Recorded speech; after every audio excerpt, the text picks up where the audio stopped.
Hello hi guys, ದ್ವಿತೀಯ PUC ಎಲ್ಲ ವಿದ್ಯಾರ್ಥಿಗಳಿಗೆ ಎಜುಕೇಷನ್ ಕನ್ನಡ ಯೂಟ್ಯೂಬ್ ಚಾನಲ್ಗೆ ಸ್ವಾಗತ. ಎಲ್ಲರೂ ಹೇಗಿದ್ದೀರಾ? ಚೆನ್ನಾಗಿದ್ದೀರಾ ಅಂತ ಅನ್ಕೊಂಡಿನಿ. ಇವತ್ತಿನ ನಾವು ಈ ಒಂದು ವಿಡಿಯೋನಲ್ಲಿ ದ್ವಿತೀಯ PUC ಎಕನಾಮಿಕ್ಸ್ 80/80 ಒಂದು ವಿಡಿಯೋ ಮಾಡ್ತಾ ಇದ್ದೇನೆ. 80ಕ್ಕೆ 80 ಆರಾಮಾಗಿ ನೀವು ಅಂಕವನ್ನು ಪಡೆದುಕೊಳ್ಳಬಹುದು. ಈ ಒಂದು ವಿಡಿಯೋನಲ್ಲಿ MCQ questions, 2 marks question, POQ question ಮತ್ತು 4 ಅಂಕದ ಪ್ರಶ್ನೆ ಮತ್ತು 6 ಅಂಕದ ಪ್ರಶ್ನೆಗಳು, ಇಂಪಾರ್ಟೆಂಟ್ ಕ್ವಶನ್ಸ್ಗಳು ಇಂಗ್ಲಿಷ್ ಮೀಡಿಯಂ ಮತ್ತು ಕನ್ನಡ ಮೀಡಿಯಂ ಬೋತ್ ಮೀಡಿಯಂ ಎಲ್ಲ ವಿದ್ಯಾರ್ಥಿಗಳಿಗೆ ವಿತ್ ಆನ್ಸರ್ ಮುಖಾಂತರ ನಾನು ಇವತ್ತು ಈ ಒಂದು ವಿಡಿಯೋ ಮಾಡ್ತಾ ಇದ್ದೇನೆ. ಈ ಒಂದು ವಿಡಿಯೋನಲ್ಲಿ ಬಂದಿರುವಂತಹ ಕ್ವಶನ್ಸ್ಗಳು ವೆರಿ ಇಂಪಾರ್ಟೆಂಟ್ ಆಗಿರುತ್ತೆ. ನಿಮಗೆ ಆಲ್ರೆಡಿ ಕರ್ನಾಟಕ ಶಾಲಾ ಪರೀಕ್ಷಾ ಮತ್ತು ಮೌಲ್ಯ ನಿರ್ಣಯ ಮಂಡಳಿಯವರು ಮಾಡಲ್ ಕ್ವಶನ್ ಪೇಪರ್ 1, 2 ಮತ್ತು 3 ರಿಲೀಸ್ ಮಾಡಿದ್ದಾರೆ. ಈ 3 ಮಾಡಲ್ ಕ್ವಶನ್ ಪೇಪರ್ ನಾನು ಕೀ ಆನ್ಸರ್ ಕೂಡ ಮಾಡಿದ್ದೇನೆ ಆಲ್ರೆಡಿ ಒಂದು ವಿಡಿಯೋನಲ್ಲಿ. ಸೊ ಯಾರೆಲ್ಲ ನೋಡಿಲ್ಲ ಅಂದರೆ ಪ್ಲೇಲಿಸ್ಟ್ನಲ್ಲಿ ಹೋಗಿ ನೋಡ್ಕೊಳ್ಳಿ, ನಿಮಗೆ ಯೂಸ್ ಆಗುತ್ತೆ. ಪ್ಲಸ್ ಈ ಒಂದೇ ವಿಡಿಯೋ ನೀವು ನೋಡ್ಕೊಂಡ್ರೆ ಸಾಕು. ನಿಮ್ಮ ಹತ್ರ ಮಾಡಲ್ ಕ್ವಶನ್ ಪೇಪರ್ ಇದ್ದರೂ ಕೂಡ ನೀವು ಇಷ್ಟು ಅನಲೈಸ್ ಮಾಡ್ಕೊಂಡು ಓದ್ಕೊಂಡ್ರು ಕೂಡ ಪಾಸ್ ಆಗ್ತೀರಾ. ಡೋಂಟ್ ವರಿ, ಏನು ಟೆನ್ಷನ್ ಮಾಡ್ಕೊಳ್ಳುವ ಅವಶ್ಯಕತೆ ಇಲ್ಲ. ಡೆಫಿನೆಟ್ಲಿ ನೀವು ಪಾಸ್ ಆಗ್ತೀರಾ ಎಕನಾಮಿಕ್ಸ್ನಲ್ಲಿ. ಸೊ ಇಲ್ಲಿ ನಿಮಗೆ 10 ಮಾರ್ಕ್ಸ್ ಫಿಕ್ಸ್ ಇರುತ್ತೆ. ಎಲ್ಲಿ? POQ ಕ್ವಶನ್ ಅಲ್ಲಿ. ಆಯ್ತಾ? ಯಾವ POQ ಕ್ವಶನ್ ಅಲ್ಲಿ ಇರುತ್ತೆ, ಸೊ ನೋಡ್ಕೊಳ್ಳಿ. ಮತ್ತು ಅದೇ ರೀತಿ ನಿಮಗೆ ಇಲ್ಲಿ 20 ಮಾರ್ಕ್ಸ್ ಬರುತ್ತೆ. ಇಲ್ಲಿ ಟೋಟಲ್ ಆಗಿ ನಿಮಗೆ POQ ಕ್ವಶನ್ ಮತ್ತು 1 ಅಂಕದ ಪ್ರಶ್ನೆಗಳು ಎಲ್ಲ ಕೂಡಿಸಿ 30 ಮಾರ್ಕ್ಸ್ ನಿಮ್ಮ ಕೈಯಲ್ಲಿದೆ. ಆಯ್ತಾ? ಮತ್ತು 2 ಅಂಕದ ಪ್ರಶ್ನೆಯಲ್ಲಿ ಇಲ್ಲಿ ನಿಮಗೆ 12 ಮಾರ್ಕ್ಸ್ ಬರುತ್ತೆ. ಪ್ಲಸ್ ಎಷ್ಟು? 42 ನಿಮ್ಮ ಕೈಯಲ್ಲಿದೆ ಮಾರ್ಕ್ಸ್ಗಳು. ಸೊ ನೆನಪಿನ ಇಟ್ಕೊಳ್ಳಿ ಗೈಸ್, ಈ 42 ಮಾರ್ಕ್ಸ್ ಆರಾಮಾಗಿ ನಿಮ್ಮ ಕೈಯಲ್ಲಿದೆ. ಪಾಸಿಂಗ್ ಮಾರ್ಕ್ಸ್ ಅಂತೂ ಇಲ್ಲಿ ಆರಾಮಾಗಿ ಆಗ್ಬಿಡುತ್ತೆ ನಮ್ಮದು.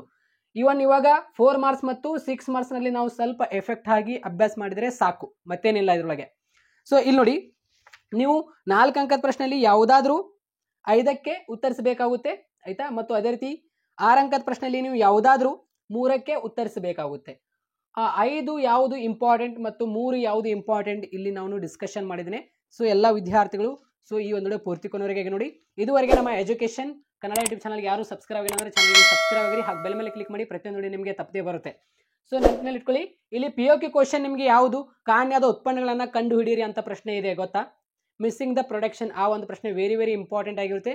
ಪ್ಲಸ್ ಮಾವಿನ ಹಣ್ಣಿನ ಬೆಲೆ ಮತ್ತು ಬಾಳೆಹಣ್ಣಿನ ಬೆಲೆ ಅನುಭೋಗಿಯಾದ ಇಷ್ಟು ಆಗಿದ್ದು ಅಂತ 2ನೇ ಚಾಪ್ಟರ್ ಮೇಲೆ ನಿಮಗೆ ಕೇಳ್ತಾರಲ್ಲ, ಆ ಒಂದು ಪ್ರಶ್ನೆ POQ ಕ್ವಶನ್ ಅಲ್ಲಿ very important. Plus TR, MR ಮತ್ತು AR ಅಂದರೆ total revenue, marginal revenue, okay, average revenue, ಅದು ಕೂಡ ನಿಮಗೆ POQ ಕ್ವಶನ್ ಅಲ್ಲಿ ವೆರಿ ಇಂಪಾರ್ಟೆಂಟ್ ಆಗಿರುತ್ತೆ.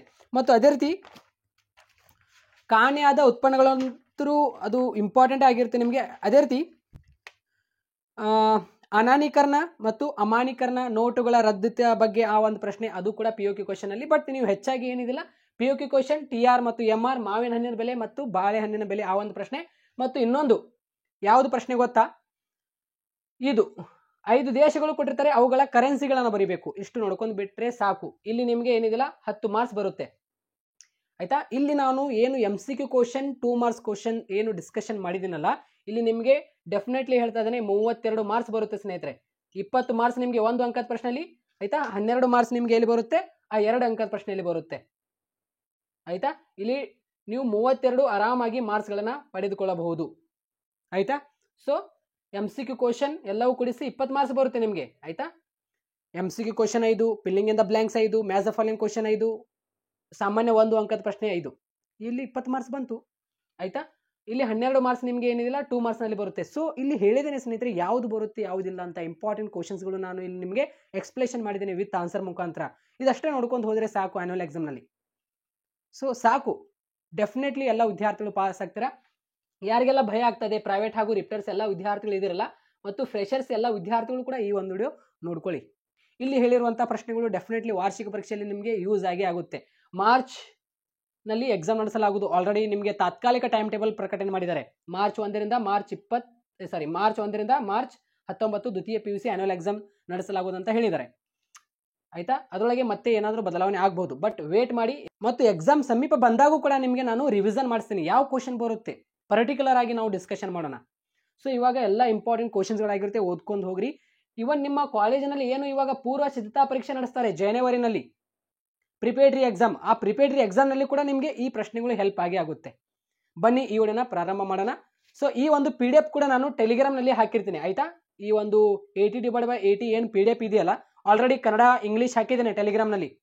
ಟೆಲಿಗ್ರಾಮ್ ಗ್ರೂಪ್ ಇದೆ ಎಜುಕೇಷನ್ ಕನ್ನಡ ಅಂತ, ಅಲ್ಲಿ ಹೋಗಿ ಜಾಯಿನ್ ಮಾಡ್ಕೊಳ್ಳಿ, ನಿಮಗೆ PDF ಸಿಗುತ್ತೆ. ಸೊ ಯಾರೆಲ್ಲ ಲೇಟಾಗಿ ಜಾಯ್ನ್ ಆಗಿದ್ದಾರಲ್ಲ ಅವರು ಫೈಲ್ ಆಪ್ಷನಲ್ಲಿ ಹೋಗಿ ಚೆಕ್ ಮಾಡಿ. 80/80 ನಿಮಗೆ PDF ಸಿಗುತ್ತೆ, ಕನ್ನಡ ಸಬ್ಜೆಕ್ಟ್ ಮತ್ತು ಇಂಗ್ಲೀಷ್ ಸಬ್ಜೆಕ್ಟ್. ಆಲ್ರೆಡಿ 2 ಸಬ್ಜೆಕ್ಟ್ ಮೇಲೆ ವಿಡಿಯೋ ಮಾಡಿದ್ದೇನೆ. ಇದು ಎಕನಾಮಿಕ್ಸ್. ಇವಾಗ ಈ ಒಂದು ವಿಡಿಯೋ ಆದ ತಕ್ಷಣ ಏನಿದಿಲ್ಲ ನಾನು ಅಲ್ಲಿ PDF ಹಾಕ್ತೀನಿ ಟೆಲಿಗ್ರಾಮ್ನಲ್ಲಿ. ಸೊ ಟೆಲಿಗ್ರಾಮ್ನಲ್ಲಿ ಕೂಡ ಕೀಪ್ ಆ್ಯಂಡ್ ಟಚ್ ಆಗಿರಿ, ಅಲ್ಲಿ ಅಪ್ಡೇಟ್ಗಳು ಕೊಡ್ತಾ ಇರ್ತೀನಿ. ಸೊ ಎಲ್ಲ ವಿದ್ಯಾರ್ಥಿಗಳಿಗೆ ಈ ಒಂದು ವಿಡಿಯೋ ಶೇರ್ ಮಾಡಿ. ಬನ್ನಿ ವಿಡಿಯೋನ ಪ್ರಾರಂಭ ಮಾಡೋಣ. ನಾವು ಮೊದಲಿಗೆ ದ್ವಿತೀಯ PUC ಎಕನಾಮಿಕ್ಸ್ ಬ್ಲೂ ಪ್ರಿಂಟ್ ನೋಡೋಣ. 2025 ನಿಮಗೆ 3 ಬ್ಲೂ ಪ್ರಿಂಟ್ ಕೊಟ್ಟಿದ್ದಾರೆ PU ಬೋರ್ಡ್ ಅವರು. ಆ 3 ಬ್ಲೂ ಪ್ರಿಂಟ್ ನಾನು ಇಲ್ಲಿ ಮರ್ಜ್ ಮಾಡಿ ಯಾವ ಅಧ್ಯಾಯ ಮೇಲೆ ನಿಮಗೆ ಎಷ್ಟೆಷ್ಟು ಮಾರ್ಕ್ಸ್ಗಳು ಕೇಳಲಾಗುವುದು ಅಂತ ಒಂದು ಫೈನಲ್ ಆಗಿ ಬ್ಲೂ ಪ್ರಿಂಟ್ ರೆಡಿ ಮಾಡಿದ್ದೇನೆ. ಸೊ ಇದೇ ಬ್ಲೂ ಪ್ರಿಂಟ್ ಪ್ರಕಾರ ನಿಮಗೆ ವಾರ್ಷಿಕ ಪರೀಕ್ಷೆಯಲ್ಲಿ ಕ್ವಶನ್ಸ್ಗಳು ಕೇಳಲಾಗುವುದು. ಸೊ ಸೂಕ್ಷ್ಮ ಅರ್ಥಶಾಸ್ತ್ರ ಪರಿಚಯ ಇಂಟ್ರೊಡಕ್ಷನ್ 1ನೇ ಚಾಪ್ಟರ್ನಲ್ಲಿ ನಿಮಗೆ 4 ಮಾರ್ಕ್ಸ್ ಒಂದು ಪ್ರಶ್ನೆ ಕೇಳಲಾಗುವುದು, ಆಯಿತಾ.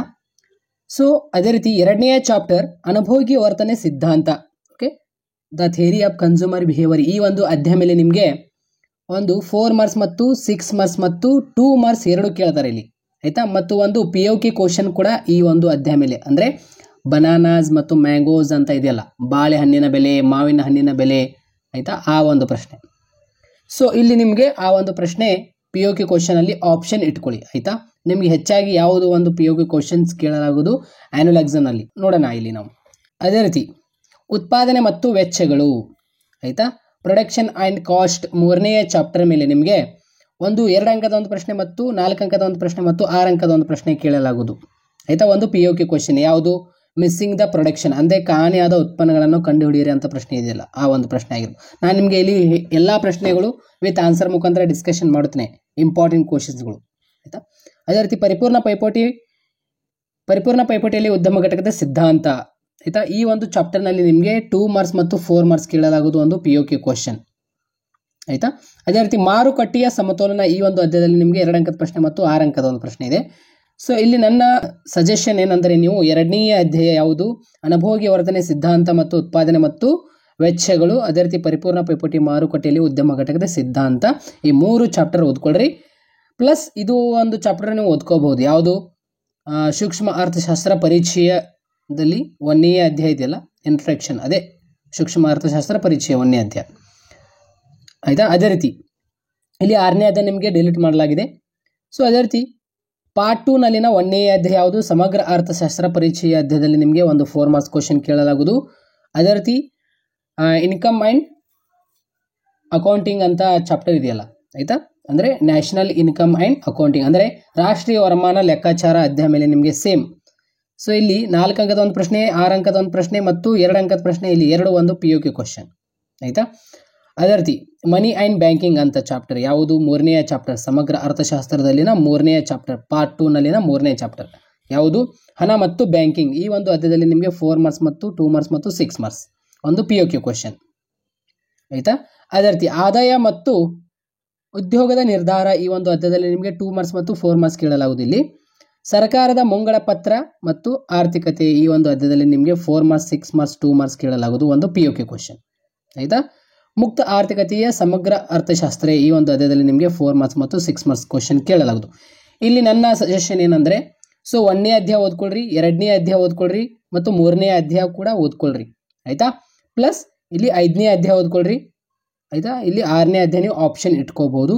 4ನೇ ಅಧ್ಯಾಯ ಓದಕ್ಕೆ ಹೋಗ್ಬೇಡ್ರಿ, ಬಟ್ ಯಾವುದು ಈಸಿ ಅನಿಸುತ್ತೆ ನಾನು ಹೇಳಿರುವ ಚಾಪ್ಟರ್ಗಳೇ ಓದ್ಕೊಳ್ಳಿ, ಯಾಕೆಂದರೆ ಅದರೊಳಗಿಂದು ನಿಮಗೆ ಹೆಚ್ಚು ಮಾರ್ಕ್ಸ್ಗಳು ಕೇಳಿದ್ದಾರೆ ಇಲ್ಲಿ, ಆಯಿತಾ. ಸೊ ಇಲ್ಲಿ ನೋಡಿ, ಇಲ್ಲಿ 2 ಅಂಕದ ಪ್ರಶ್ನೆ, ಒಂದು 4 ಅಂಕದ ಒಂದು ಪ್ರಶ್ನೆ ಅಷ್ಟೇ ಕೇಳಲಾಗುವುದು, ಯಾವುದು, ಆದಾಯ ಮತ್ತು ಉದ್ಯೋಗದ ನಿರ್ಧಾರ ಅಧ್ಯಾಯದಲ್ಲಿ. ಸೊ ಅದೇ ರೀತಿ ಇಲ್ಲಿ ಪಾರ್ಟ್ 1 ಕೊನೆಯ ಅಧ್ಯಾಯ ಮಾರುಕಟ್ಟೆಯ ಸಮತೋಲನ, ಈ ಒಂದು ಚಾಪ್ಟರ್ ಬಿಟ್ಟು, ಆಯಿತಾ. ಮತ್ತು ಪಾರ್ಟ್ 2 ನಲ್ಲಿನ 4ನೇ ಅಧ್ಯಾಯ ಬಿಟ್ಬಿಡಿ, ಆಯಿತಾ. ಸೊ ಇದಷ್ಟೇ ಚಾಪ್ಟರ್ ಓದ್ಕೊಂಡ್ಬಿಡ್ರಿ, ನೀವು ಆರಾಮಾಗಿ ಏನಿದಿಲ್ಲ 80/80 ಆರಾಮಾಗಿ ಮಾಡ್ಕೋಬಹುದು. ಇಂಗ್ಲೀಷ್ ಮೀಡಿಯಂ ಮತ್ತು ಕನ್ನಡ ಮೀಡಿಯಂ ಬೋತ್ ಮೀಡಿಯಂ ಎಲ್ಲ ವಿದ್ಯಾರ್ಥಿಗಳಿಗೆ ಹೇಳೋದೇನೆಂದರೆ, ಸೊ ಎಲ್ಲ ವಿದ್ಯಾರ್ಥಿಗಳು ಗಮನ ಇಟ್ಟು ಕೇಳಿ. ಮೊದಲಿಗೆ ನಾವು MCQ ಕ್ವಶನ್, ಅಂದರೆ 1 ಅಂಕದ ಪ್ರಶ್ನೆಗಳು ನೋಡೋಣ, 2 ಅಂಕದ ಪ್ರಶ್ನೆಗಳು ನೋಡೋಣ, ಅದೇ ರೀತಿ 4 ಮಾರ್ಕ್ಸ್ ಕ್ವಶನ್ ನೋಡೋಣ ಮತ್ತು 6 ಮಾರ್ಕ್ಸ್ ನೋಡೋಣ ಮತ್ತು POK ಕ್ವಶನ್ ನೋಡೋಣ, ಇಂಗ್ಲೀಷ್ ಮೀಡಿಯಂ ಮತ್ತು ಕನ್ನಡ ಮೀಡಿಯಂ ಬೋತ್ ಮೀಡಿಯಂ ಎಲ್ಲ ವಿದ್ಯಾರ್ಥಿಗಳಿಗೆ. ಇವಾಗ 1 ಅಂಕದ ಪ್ರಶ್ನೆಗಳು ನೋಡೋಣ. ಇಂಗ್ಲೀಷ್ ಮೀಡಿಯಂ ಮತ್ತು ಕನ್ನಡ ಮೀಡಿಯಂ ಬೋತ್ ಮೀಡಿಯಂ ಎಲ್ಲ ವಿದ್ಯಾರ್ಥಿಗಳಿಗೆ, ಇಂಗ್ಲೀಷ್ ಮೀಡಿಯಂ ಎಲ್ಲ ವಿದ್ಯಾರ್ಥಿಗಳಿಗೆ ಇಲ್ಲಿ ಮೇಲ್ಗಡೆ ಶೋ ಆಗ್ತಾ ಇರುತ್ತೆ. ಸೊ ಇದೇ ಒಂದೇ ಮಾಡಲ್ ಕ್ವಶನ್ ಪೇಪರ್ ಮೇಲ್ಗಡೆ ಶೋ ಆಗುತ್ತೆ. 1ನೇ ಮಾಡಲ್ ಕ್ವಶನ್ ಪೇಪರ್ ಮತ್ತು 2ನೇ ಮಾಡಲ್ ಕ್ವಶನ್ ಪೇಪರ್ ಮತ್ತು 3 ಮಾಡಲ್ ಕ್ವಶನ್ ಪೇಪರ್ ಅದಾವಲ್ಲ, ಆ 3 ಮಾಡಲ್ ಕ್ವಶನ್ ಪೇಪರ್ ಆಲ್ರೆಡಿ ನಾನು ಕೀ ಆನ್ಸರ್ ಮಾಡಿದ್ದೇನೆ 2025 ಮತ್ತೊಮ್ಮೆ ಕೂಡ ನೋಡ್ಕೊಳ್ಳೋಣ MCQ ಕ್ವಶನಲ್ಲಿ, ಯಾಕೆಂದರೆ ಇಷ್ಟು ನೋಡ್ಕೊಂಡ್ರೆ ಸಾಕು ಆಯಿತಾ. ಈ 2 ಅಂಕದ ಪ್ರಶ್ನೆಯಲ್ಲಿ ಮತ್ತು 1 ಅಂಕದ ಪ್ರಶ್ನೆಯಲ್ಲಿ.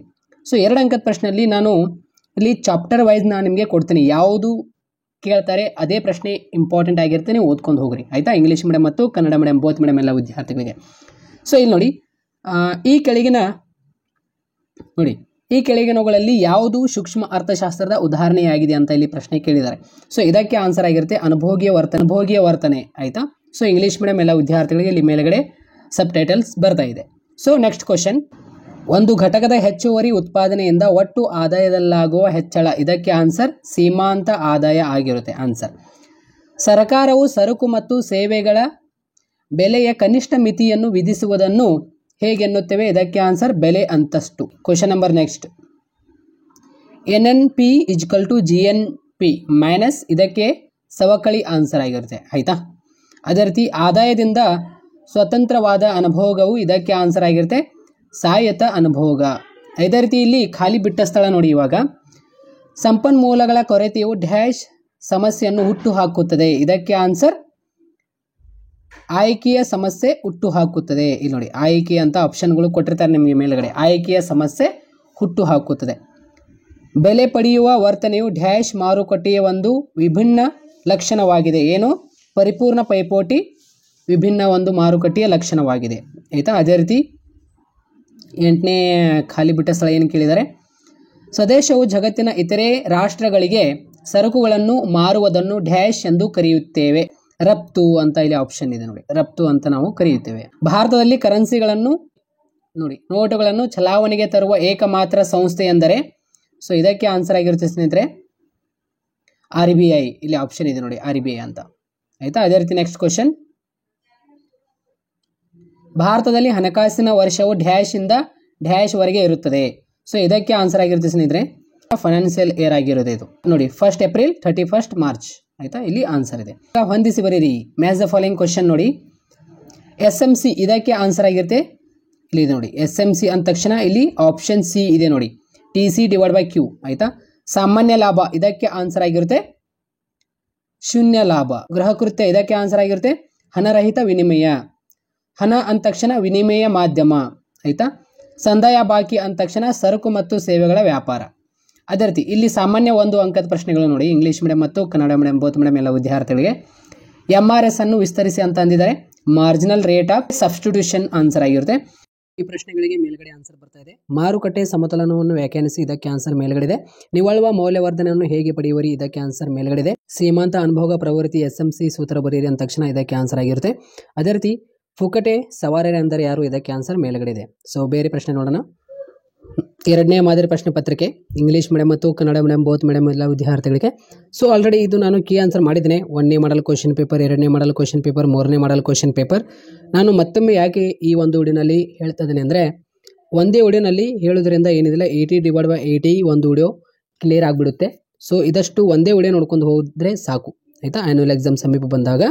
ಸೊ ಇಲ್ಲಿ ನೋಡಿ, ಇವಾಗ ಸಾಂಪ್ರದಾಯಿಕವಾಗಿ ಅರ್ಥಶಾಸ್ತ್ರದ ವಿಷಯ ವಸ್ತುವನ್ನು ಈ 2 ವಿಶಾಲ ವಿಭಾಗಗಳಲ್ಲಿ ಅಧ್ಯಯನ ಮಾಡಲಾಗುತ್ತದೆ, ಇದಕ್ಕೆ ಆನ್ಸರ್ ಆಗಿರುತ್ತೆ ಆನ್ಸರ್ ಸೂಕ್ಷ್ಮ ಮತ್ತು ಸಮಗ್ರ ಅರ್ಥಶಾಸ್ತ್ರ. ಇಲ್ಲಿ ಇಂಗ್ಲೀಷ್ ಮೀಡಿಯಂ ಎಲ್ಲ ವಿದ್ಯಾರ್ಥಿಗಳು ಕೂಡ ಇಲ್ಲಿ ಕೆಳಗಡೆ ಇದೆ ಆಯಿತಾ, ಇಂಗ್ಲೀಷ್ ವರ್ಷನ್ PDF ಆಯಿತಾ. ಸೊ 1ನೇ ಪ್ರಶ್ನೆಗೆ ಆನ್ಸರ್ ಮೈಕ್ರೋ ಎಕನಾಮಿಕ್ಸ್ ಮತ್ತು ಮ್ಯಾಕ್ರೋ ಎಕನಾಮಿಕ್ಸ್. ಸೊ ಇಲ್ಲಿ ಆನ್ಸರ್ ಇದೆ. ಸೊ ಇಲ್ಲಿ ನಾನು ಟಿಕ್ ಮಾಡಿಸ್ತೀನಿ ಇಂಗ್ಲೀಷ್ ಮೀಡಿಯಂ ಎಲ್ಲ ವಿದ್ಯಾರ್ಥಿಗಳಿಗೆ. ಸೊ 2ನೇ ಪ್ರಶ್ನೆ ಬಂದುಬಿಟ್ಟು ಸ್ಥಾನದರ್ಶಕ ತುಷ್ಟಿಗುಣ ವಿಶ್ಲೇಷಣೆಯು ತುಷ್ಟಿಗುಣವನ್ನು, ಇದಕ್ಕೆ ಆನ್ಸರ್ ಆಗಿರುತ್ತೆ ಶ್ರೇಣಿಗಳಲ್ಲಿ ವ್ಯಕ್ತಪಡಿಸುತ್ತದೆ. ಅದೇ ರೀತಿ ಕೆಲಸ ಮಾಡಲು ಸಿದ್ಧವಿರುವ ಎಲ್ಲ ಕಾರ್ಮಿಕರು ಪೂರ್ಣ ಉದ್ಯೋಗವನ್ನು ಕಂಡುಕೊಳ್ಳುತ್ತಿದ್ದರು, ಎಲ್ಲ ಕಾರ್ಖಾನೆಗಳು ತಮ್ಮ ಸಂಪೂರ್ಣ ಸಾಮರ್ಥ್ಯದಲ್ಲಿ ಕಾರ್ಯ ಮಾಡುತ್ತವೆ ಎಂಬುದು ಇದಕ್ಕೆ ಆನ್ಸರ್ ಆಗಿರುತ್ತೆ ಸಾಂಪ್ರದಾಯಿಕ ಚಿಂತನೆಯಾಗಿದೆ. ಪ್ರಸಕ್ತ ಚಾಲ್ತಿ ಬೆಲೆಯಲ್ಲಿನ GDP ಮೌಲ್ಯವು ಇದಕ್ಕೆ ಆನ್ಸರ್ ಆಗಿರುತ್ತೆ ನಾಮಮಾತ್ರ GDP ಆಗಿದೆ. ಅದೇ ರೀತಿ 5ನೇ ಪ್ರಶ್ನೆ ಸ್ವಯಂಚಾಲಿತ ಕಂಪನ ಗ್ರಾಹಕದಂತೆ ಕಾರ್ಯನಿರ್ವಹಿಸುವ ತೆರಿಗೆ, ಇದಕ್ಕೆ ಆನ್ಸರ್ ಆಗಿರುತ್ತೆ ಪರಮಾಣುಗುಣ ತೆರಿಗೆ ಆದಾಯ ತೆರಿಗೆಯಾಗಿದೆ ಆಯಿತಾ. ಅದೇ ರೀತಿ ಇಲ್ಲಿ ಖಾಲಿ ಬಿಟ್ಟ ಸ್ಥಳ ನೋಡಿ, ಆದಾಯ ಹೆಚ್ಚಾದಂತೆ ಸಾಮಾನ್ಯ ಸರಕುಗಳ ಬೇಡಿಕೆ ರೇಖೆಯು ಏನು ಬಲಕ್ಕೆ ಪಲ್ಲಟಗೊಳ್ಳುತ್ತದೆ ಆಯಿತಾ. ದೀರ್ಘಾವಧಿಯಲ್ಲಿ ಎಲ್ಲ ಆದಾಯಗಳು ಏನಾಗುತ್ತೆ ಬದಲಾಗುತ್ತವೆ. ಬೆಲೆ ಪಡೆಯುವ ವರ್ತನೆಯು ಡ್ಯಾಶ್ ಮಾರುಕಟ್ಟೆಯ ಒಂದು ವಿಭಿನ್ನ ಲಕ್ಷಣವಾಗಿದೆ, ಏನು ಆಗಿದೆ ಪರಿಪೂರ್ಣ ಪೈಪೋಟಿ. ಅದೇ ರೀತಿ 9ನೇ ಪ್ರಶ್ನೆಗೆ ಆನ್ಸರ್ ನೋಡಿ, ಡ್ಯಾಶ್ಗಳನ್ನು ಉದ್ಯಮ ಘಟಕಗಳೆಂದು ಕರೆಯಲಾಗುತ್ತದೆ. ಸೊ ಇದಕ್ಕೆ ಆನ್ಸರ್ ಆಗಿರುತ್ತೆ ಉತ್ಪಾದನಾ ಘಟಕ. ಅದೇ ರೀತಿ 10ನೇ ಪ್ರಶ್ನೆ ಆನ್ಸರ್ ನೋಡಿ. ಡ್ಯಾಶ್ ಎಂಬುದು ದಾಸ್ತಾವಿನ ಛಲಕವಾಗಿದೆ. ಆಯಿತಾ, ತಪುಶೀಲ ಪಟ್ಟಿ ದಾಸ್ತಾನ ಒಂದು ಛಲಕವಾಗಿದೆ. ಆಯಿತಾ, ಅದೇ ರೀತಿ ಇಲ್ಲಿ ಇಂಗ್ಲೀಷ್ ಮೀಡಿಯಂ ಎಲ್ಲ ವಿದ್ಯಾರ್ಥಿಗಳಿಗೆ ಹೇಳಿಕೊಡ್ತೀನಿ, ವೇಟ್ ಮಾಡಿ. ಇಲ್ಲಿ ನೋಡಿ, ಸರಿ ಸಮಾನ ಬೇಡಿಕೆ ಸ್ಥಿತಿಸ್ಥಾಪಕತ್ವವು ಇದಕ್ಕೆ ಆನ್ಸರ್ ಆಗಿರುತ್ತೆ ಸ್ನೇಹಿತರೆ. 5ನೇ ಆಪ್ಷನ್ ಇದೆ ನೋಡಿ, ED = 1. ಅದೇ ರೀತಿ LRAC ಅಂದರೆ ಲಾಂಗ್ ರನ್ ಎವರೇಜ್ ಕಾಸ್ಟ್ ಅಂದ ತಕ್ಷಣ ಇದಕ್ಕೆ ಆನ್ಸರ್ ಆಗಿರುತ್ತೆ ದೀರ್ಘಾವಧಿ ಸರಾಸರಿ ವೆಚ್ಚ. ಸಾಮಾನ್ಯ ಲಾಭ ಇದಕ್ಕೆ ಆನ್ಸರ್ ಆಗಿರುತ್ತೆ ಶೂನ್ಯ ಲಾಭ. ಹಣ ಇದಕ್ಕೆ ಆನ್ಸರ್ ಆಗಿರುತ್ತೆ ವಿನಿಮಯ ಮಾಧ್ಯಮ. ನಿರ್ವಹಣಾ ಹೊಂದಾಣಿಕೆ ಇದಕ್ಕೆ ಆನ್ಸರ್ ಆಗಿರುತ್ತೆ ಡೈರೆಕ್ಟಿವ್ ಹೊಂದಾಣಿಕೆ. ಇಲ್ಲಿ ಸಾಮಾನ್ಯ 1 ಅಂಕದ ಪ್ರಶ್ನೆಗಳು ನೋಡೋಣ. ಇಂಗ್ಲೀಷ್ ಮೀಡಿಯಂ ಮತ್ತು ಕನ್ನಡ ಮೀಡಿಯಂ ಬೋತ್ ಮೀಡಿಯಂ ಎಲ್ಲ ವಿದ್ಯಾರ್ಥಿಗಳಿಗೆ ವೇಟ್ ಮಾಡಿ. ಇಲ್ಲಿ ಬೇಗ ಇಂಗ್ಲೀಷ್ ಮೀಡಿಯಂ ಎಲ್ಲ ವಿದ್ಯಾರ್ಥಿಗಳು ಟಿಕ್ ಮಾಡ್ಕೊಳ್ಳಿ. ಆಯಿತಾ, ನೋಡ್ಕೊಳ್ಳಿ. ಆಯಿತಾ, traditional the subject matter of economics has been studied under following broad branches ಅಂತ ಇಲ್ಲಿ ಕೊಟ್ಟಿದ್ದಾರೆ. ಸೊ ಇದಕ್ಕೆ ಆನ್ಸರ್ ಆಗಿರುತ್ತೆ ಮೈಕ್ರೋ ಎಕನಾಮಿಕ್ಸ್ ಮತ್ತು ಮ್ಯಾಕ್ರೋ ಎಕನಾಮಿಕ್ಸ್. ಆಯಿತಾ, option A is the right answer. ಅದೇ ರೀತಿ ordinal utility analyse express utility in ಇದಕ್ಕೆ ಆನ್ಸರ್ ಆಗಿರುತ್ತೆ ranks. Option C is the right answer. All the labours who are ready to work will find employment and all the factories will be working at their full capacity. This school of thought is known as ಇದಕ್ಕೆ answer ಆಗಿರುತ್ತೆ option C is the right answer classical thought. ಆಯಿತಾ, ಅದೇ ರೀತಿ ಇಲ್ಲಿ the value of GDP at the current prevailing prices is ಇದಕ್ಕೆ answer ಆಗಿರುತ್ತೆ option C. ಆಯಿತಾ, nominal GDP. ಅದೇ ರೀತಿ question number 5, the tax which acts as an automatic stabiliser ಇದಕ್ಕೆ ಆನ್ಸರ್ ಆಗಿರುತ್ತೆ option D is the right answer ಆಗಿ proportional income tax. ಆಯಿತಾ, ಅದೇ ರೀತಿ ಇಲ್ಲಿ ನಿಮಗೆ ಫಿಲ್ಲಿಂಗ್ ಇನ್ ದ ಬ್ಲ್ಯಾಂಕ್ಸ್ ನೋಡಿ ಸ್ನೇಹಿತರೆ. As a income increase the demand curve normal goods shifts towards ಇದಕ್ಕೆ ಆನ್ಸರ್ ಆಗಿರುತ್ತೆ ರೈಟ್ ಸೈಡ್. ಆಯಿತಾ, ಅದೇ ರೀತಿ in the long run all inputs are ಇದಕ್ಕೆ ಆನ್ಸರ್ ಆಗಿರುತ್ತೆ ವೇರಿಯಬಲ್. ಆಯಿತಾ, ಅದೇ ರೀತಿ 8, price taking behaviour is the single most distinguishing ಇದಕ್ಕೆ ಆನ್ಸರ್ ಆಗಿರುತ್ತೆ ಪರ್ಫೆಕ್ಟ್ ಕಾಂಪಿಟೇಷನ್ ಆಫ್ ಮಾರ್ಕೆಟ್. ಆಯಿತಾ, ಫೀಚರ್ ಆಗಿರುತ್ತೆ ಅದು, ಅದೇ perfect competition. Production units will be called firms. Question number 10 ಇದಕ್ಕೆ ಆನ್ಸರ್ ಆಗಿರುತ್ತೆ inventory supply. Okay, inventory supply is a stock variable. ಅದೇ ರೀತಿ question number 11, match the following question. Unitary elastic of demand ಇದಕ್ಕೆ answer ಆಗುತ್ತೆ option 5 ED = 1. LRAC ಆಯಿತಾ, long run average cost. Okay, long run average cost option A is the right answer option B ಕ್ಕೆ. ಅದೇ ರೀತಿ normal profit ಇದಕ್ಕೆ answer ಆಗಿರುತ್ತೆ 0 profit last one option. Okay, money ಇದಕ್ಕೆ answer ಆಗಿರುತ್ತೆ medium of exchange. Manage floating ಇದಕ್ಕೆ answer ಆಗಿರುತ್ತೆ manage floating ಇದಕ್ಕೆ ಆನ್ಸರ್ ಆಗಿರುತ್ತೆ ಡರ್ಟಿ ಫ್ಲೋಟಿಂಗ್. ಸೊ 1 ಮಾರ್ಕ್ಸ್ ನಾನು ಇಂಗ್ಲೀಷ್ ಮೀಡಿಯಂ ಮತ್ತು ಕನ್ನಡ ಮೀಡಿಯಂ ಬೋತ್ ಮೀಡಿಯಂ ಎಲ್ಲ ವಿದ್ಯಾರ್ಥಿಗಳಿಗೆ ಹೇಳ್ತೀನಿ, ವೇಟ್ ಮಾಡಿ.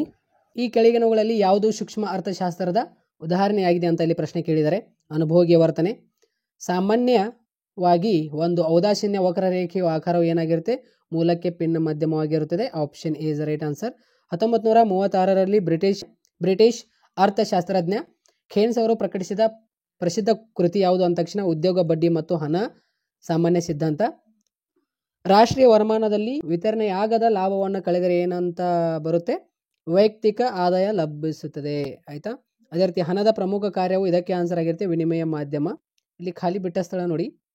ಬಯಕೆಗಳನ್ನು ತೃಪ್ತಿಪಡಿಸುವ ಸರಕಿನ ಸಾಮರ್ಥ್ಯ ಇದಕ್ಕೆ ಆನ್ಸರ್ ಆಗಿರುತ್ತೆ ತುಷ್ಟಿಗುಣ. ಡ್ಯಾಶ್ ತೆರಿಗೆಯು ಸರ್ಕಾರವು ಉತ್ಪನ್ನದ ಪ್ರತಿ ಘಟಕದ ಮಾರಾಟದ ಮೇಲೆ ವಿಧಿಸುವ ತೆರಿಗೆಯಾಗಿದೆ ಘಟಕದ ತೆರಿಗೆ.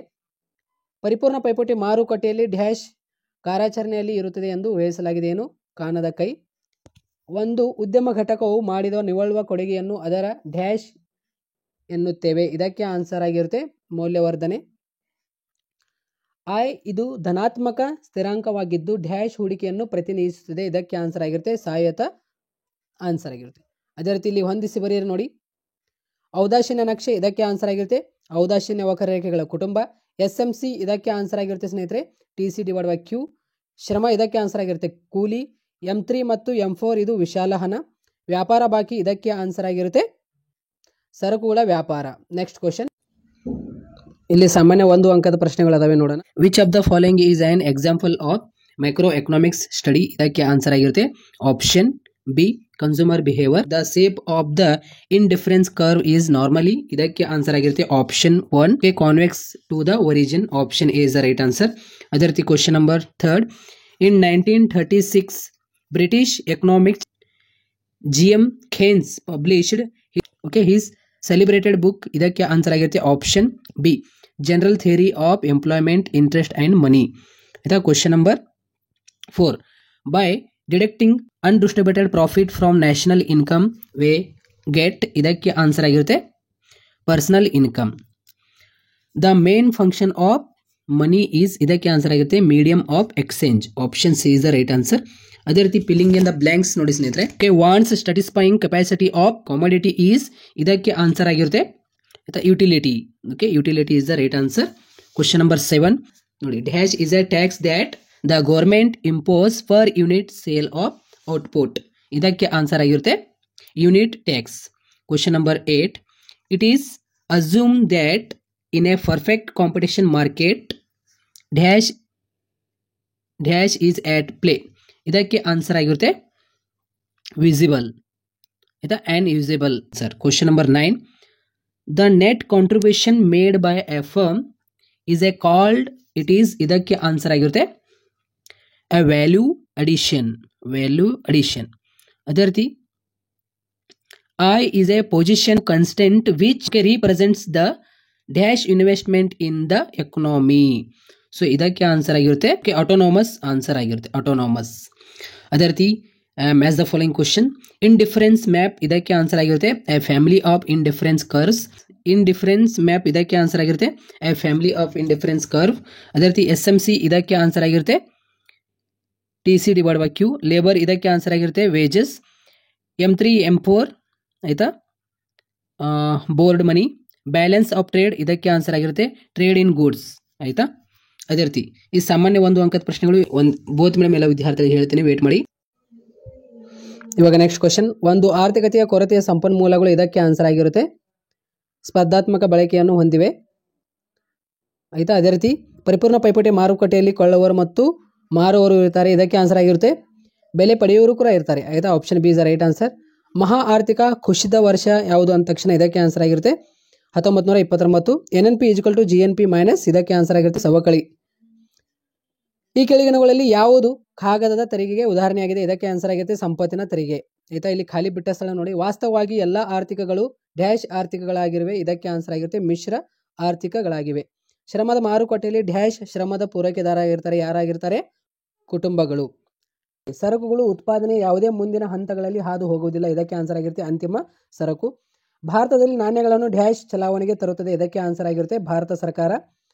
ಗುಣಕದ ಗಾತ್ರವು ಡ್ಯಾಶ್ ನ ಮೌಲ್ಯ ಅವಲಂಬಿಸುತ್ತದೆ. ಇದಕ್ಕೆ ಆನ್ಸರ್ ಆಗಿರುತ್ತೆ ನೋಡಿ MPC ಆನ್ಸರ್ ಆಗಿರುತ್ತೆ. ಅದೇ ರೀತಿ ಇಲ್ಲಿ ಖಾಲಿ ಬಿಟ್ಟ ಸ್ಥಳ ನೋಡಿ. TFC + TVC ಇದಕ್ಕೆ ಆನ್ಸರ್ ಆಗಿರುತ್ತೆ TC. ಪೈ ಇದಕ್ಕೆ ಆನ್ಸರ್ ಆಗಿರುತ್ತೆ TR - TC. ಕಚ್ಚಾ ಸರಕು ಇದಕ್ಕೆ ಆನ್ಸರ್ ಆಗಿರುತ್ತೆ ಮಧ್ಯವರ್ತಿ ಸರಕು. ಆಡಮ್ ಸ್ಮಿತ್ ಇದಕ್ಕೆ ಆನ್ಸರ್ ಆಗಿರುತ್ತೆ ಕಾಣದ ಕೈ ಕಾರ್ಯಾಚರಣೆ. ತಲುವ ವಿನಿಮಯ ದರ ಇದಕ್ಕೆ ಆನ್ಸರ್ ಆಗಿರುತ್ತೆ ಬದಲಾಗುವ ವಿನಿಮಯ ದರ. ಇಲ್ಲಿ ಸಾಮಾನ್ಯ 1 ಅಂಕದ ಪ್ರಶ್ನೆಗಳದಾವೆ. The scarce sources of an economy have. ಇದಕ್ಕೆ ಆನ್ಸರ್ ಆಗಿರುತ್ತೆ competing uses. Option A is the right answer. The scarce sources of an economy have. Option A is the right answer competing uses. ಅದೇ ರೀತಿ question number next, in a perfect competition buyers and sellers are. ಇದಕ್ಕೆ answer ಆಗಿರುತ್ತೆ option B is the right answer price takers. Also B is the right answer price takers. ಆಯಿತಾ. Question number 3, the air of great depreciation. ಇದಕ್ಕೆ answer ಆಗಿರುತ್ತೆ C option 1929. ಆಯಿತಾ. NNP = GNP. ಇದಕ್ಕೆ answer ಆಗಿರುತ್ತೆ depreciation. Option B is the right answer. Question number 5, which of the following is an example for paper tax. ಇದಕ್ಕೆ answer ಆಗಿರುತ್ತೆ wealth tax. ಆಯಿತಾ. ಅದೇ ರೀತಿ ಇಲ್ಲಿ filling in the blanks. In reality all economics R. ಇದಕ್ಕೆ answer ಆಗಿರುತ್ತೆ option ಇಲ್ಲಿ ಮೇಲ್ಗಡೆ ಕೊಟ್ಟಿದ್ದಾರೆ mixed economics. Okay, in reality all economics are mixed economics. ಆಯ್ತಾ. In labour market dash are the suppliers of labour. ಈ ಒಂದು ಪ್ರಶ್ನೆಗೆ answer families. In labour market families are the suppliers of labour. Question number 8. Dash goods will not pass through any more stages of production. Final goods. ಆಯ್ತಾ. Final goods, final ಅಂತಿಮ ಸರಕುಗಳು ಅಂತ. ಆಯ್ತಾ, ಅಂತಿಮ goods. ಇಲ್ಲಿ ನೋಡಿ ಕ್ವಶನ್ ನಂಬರ್ 9.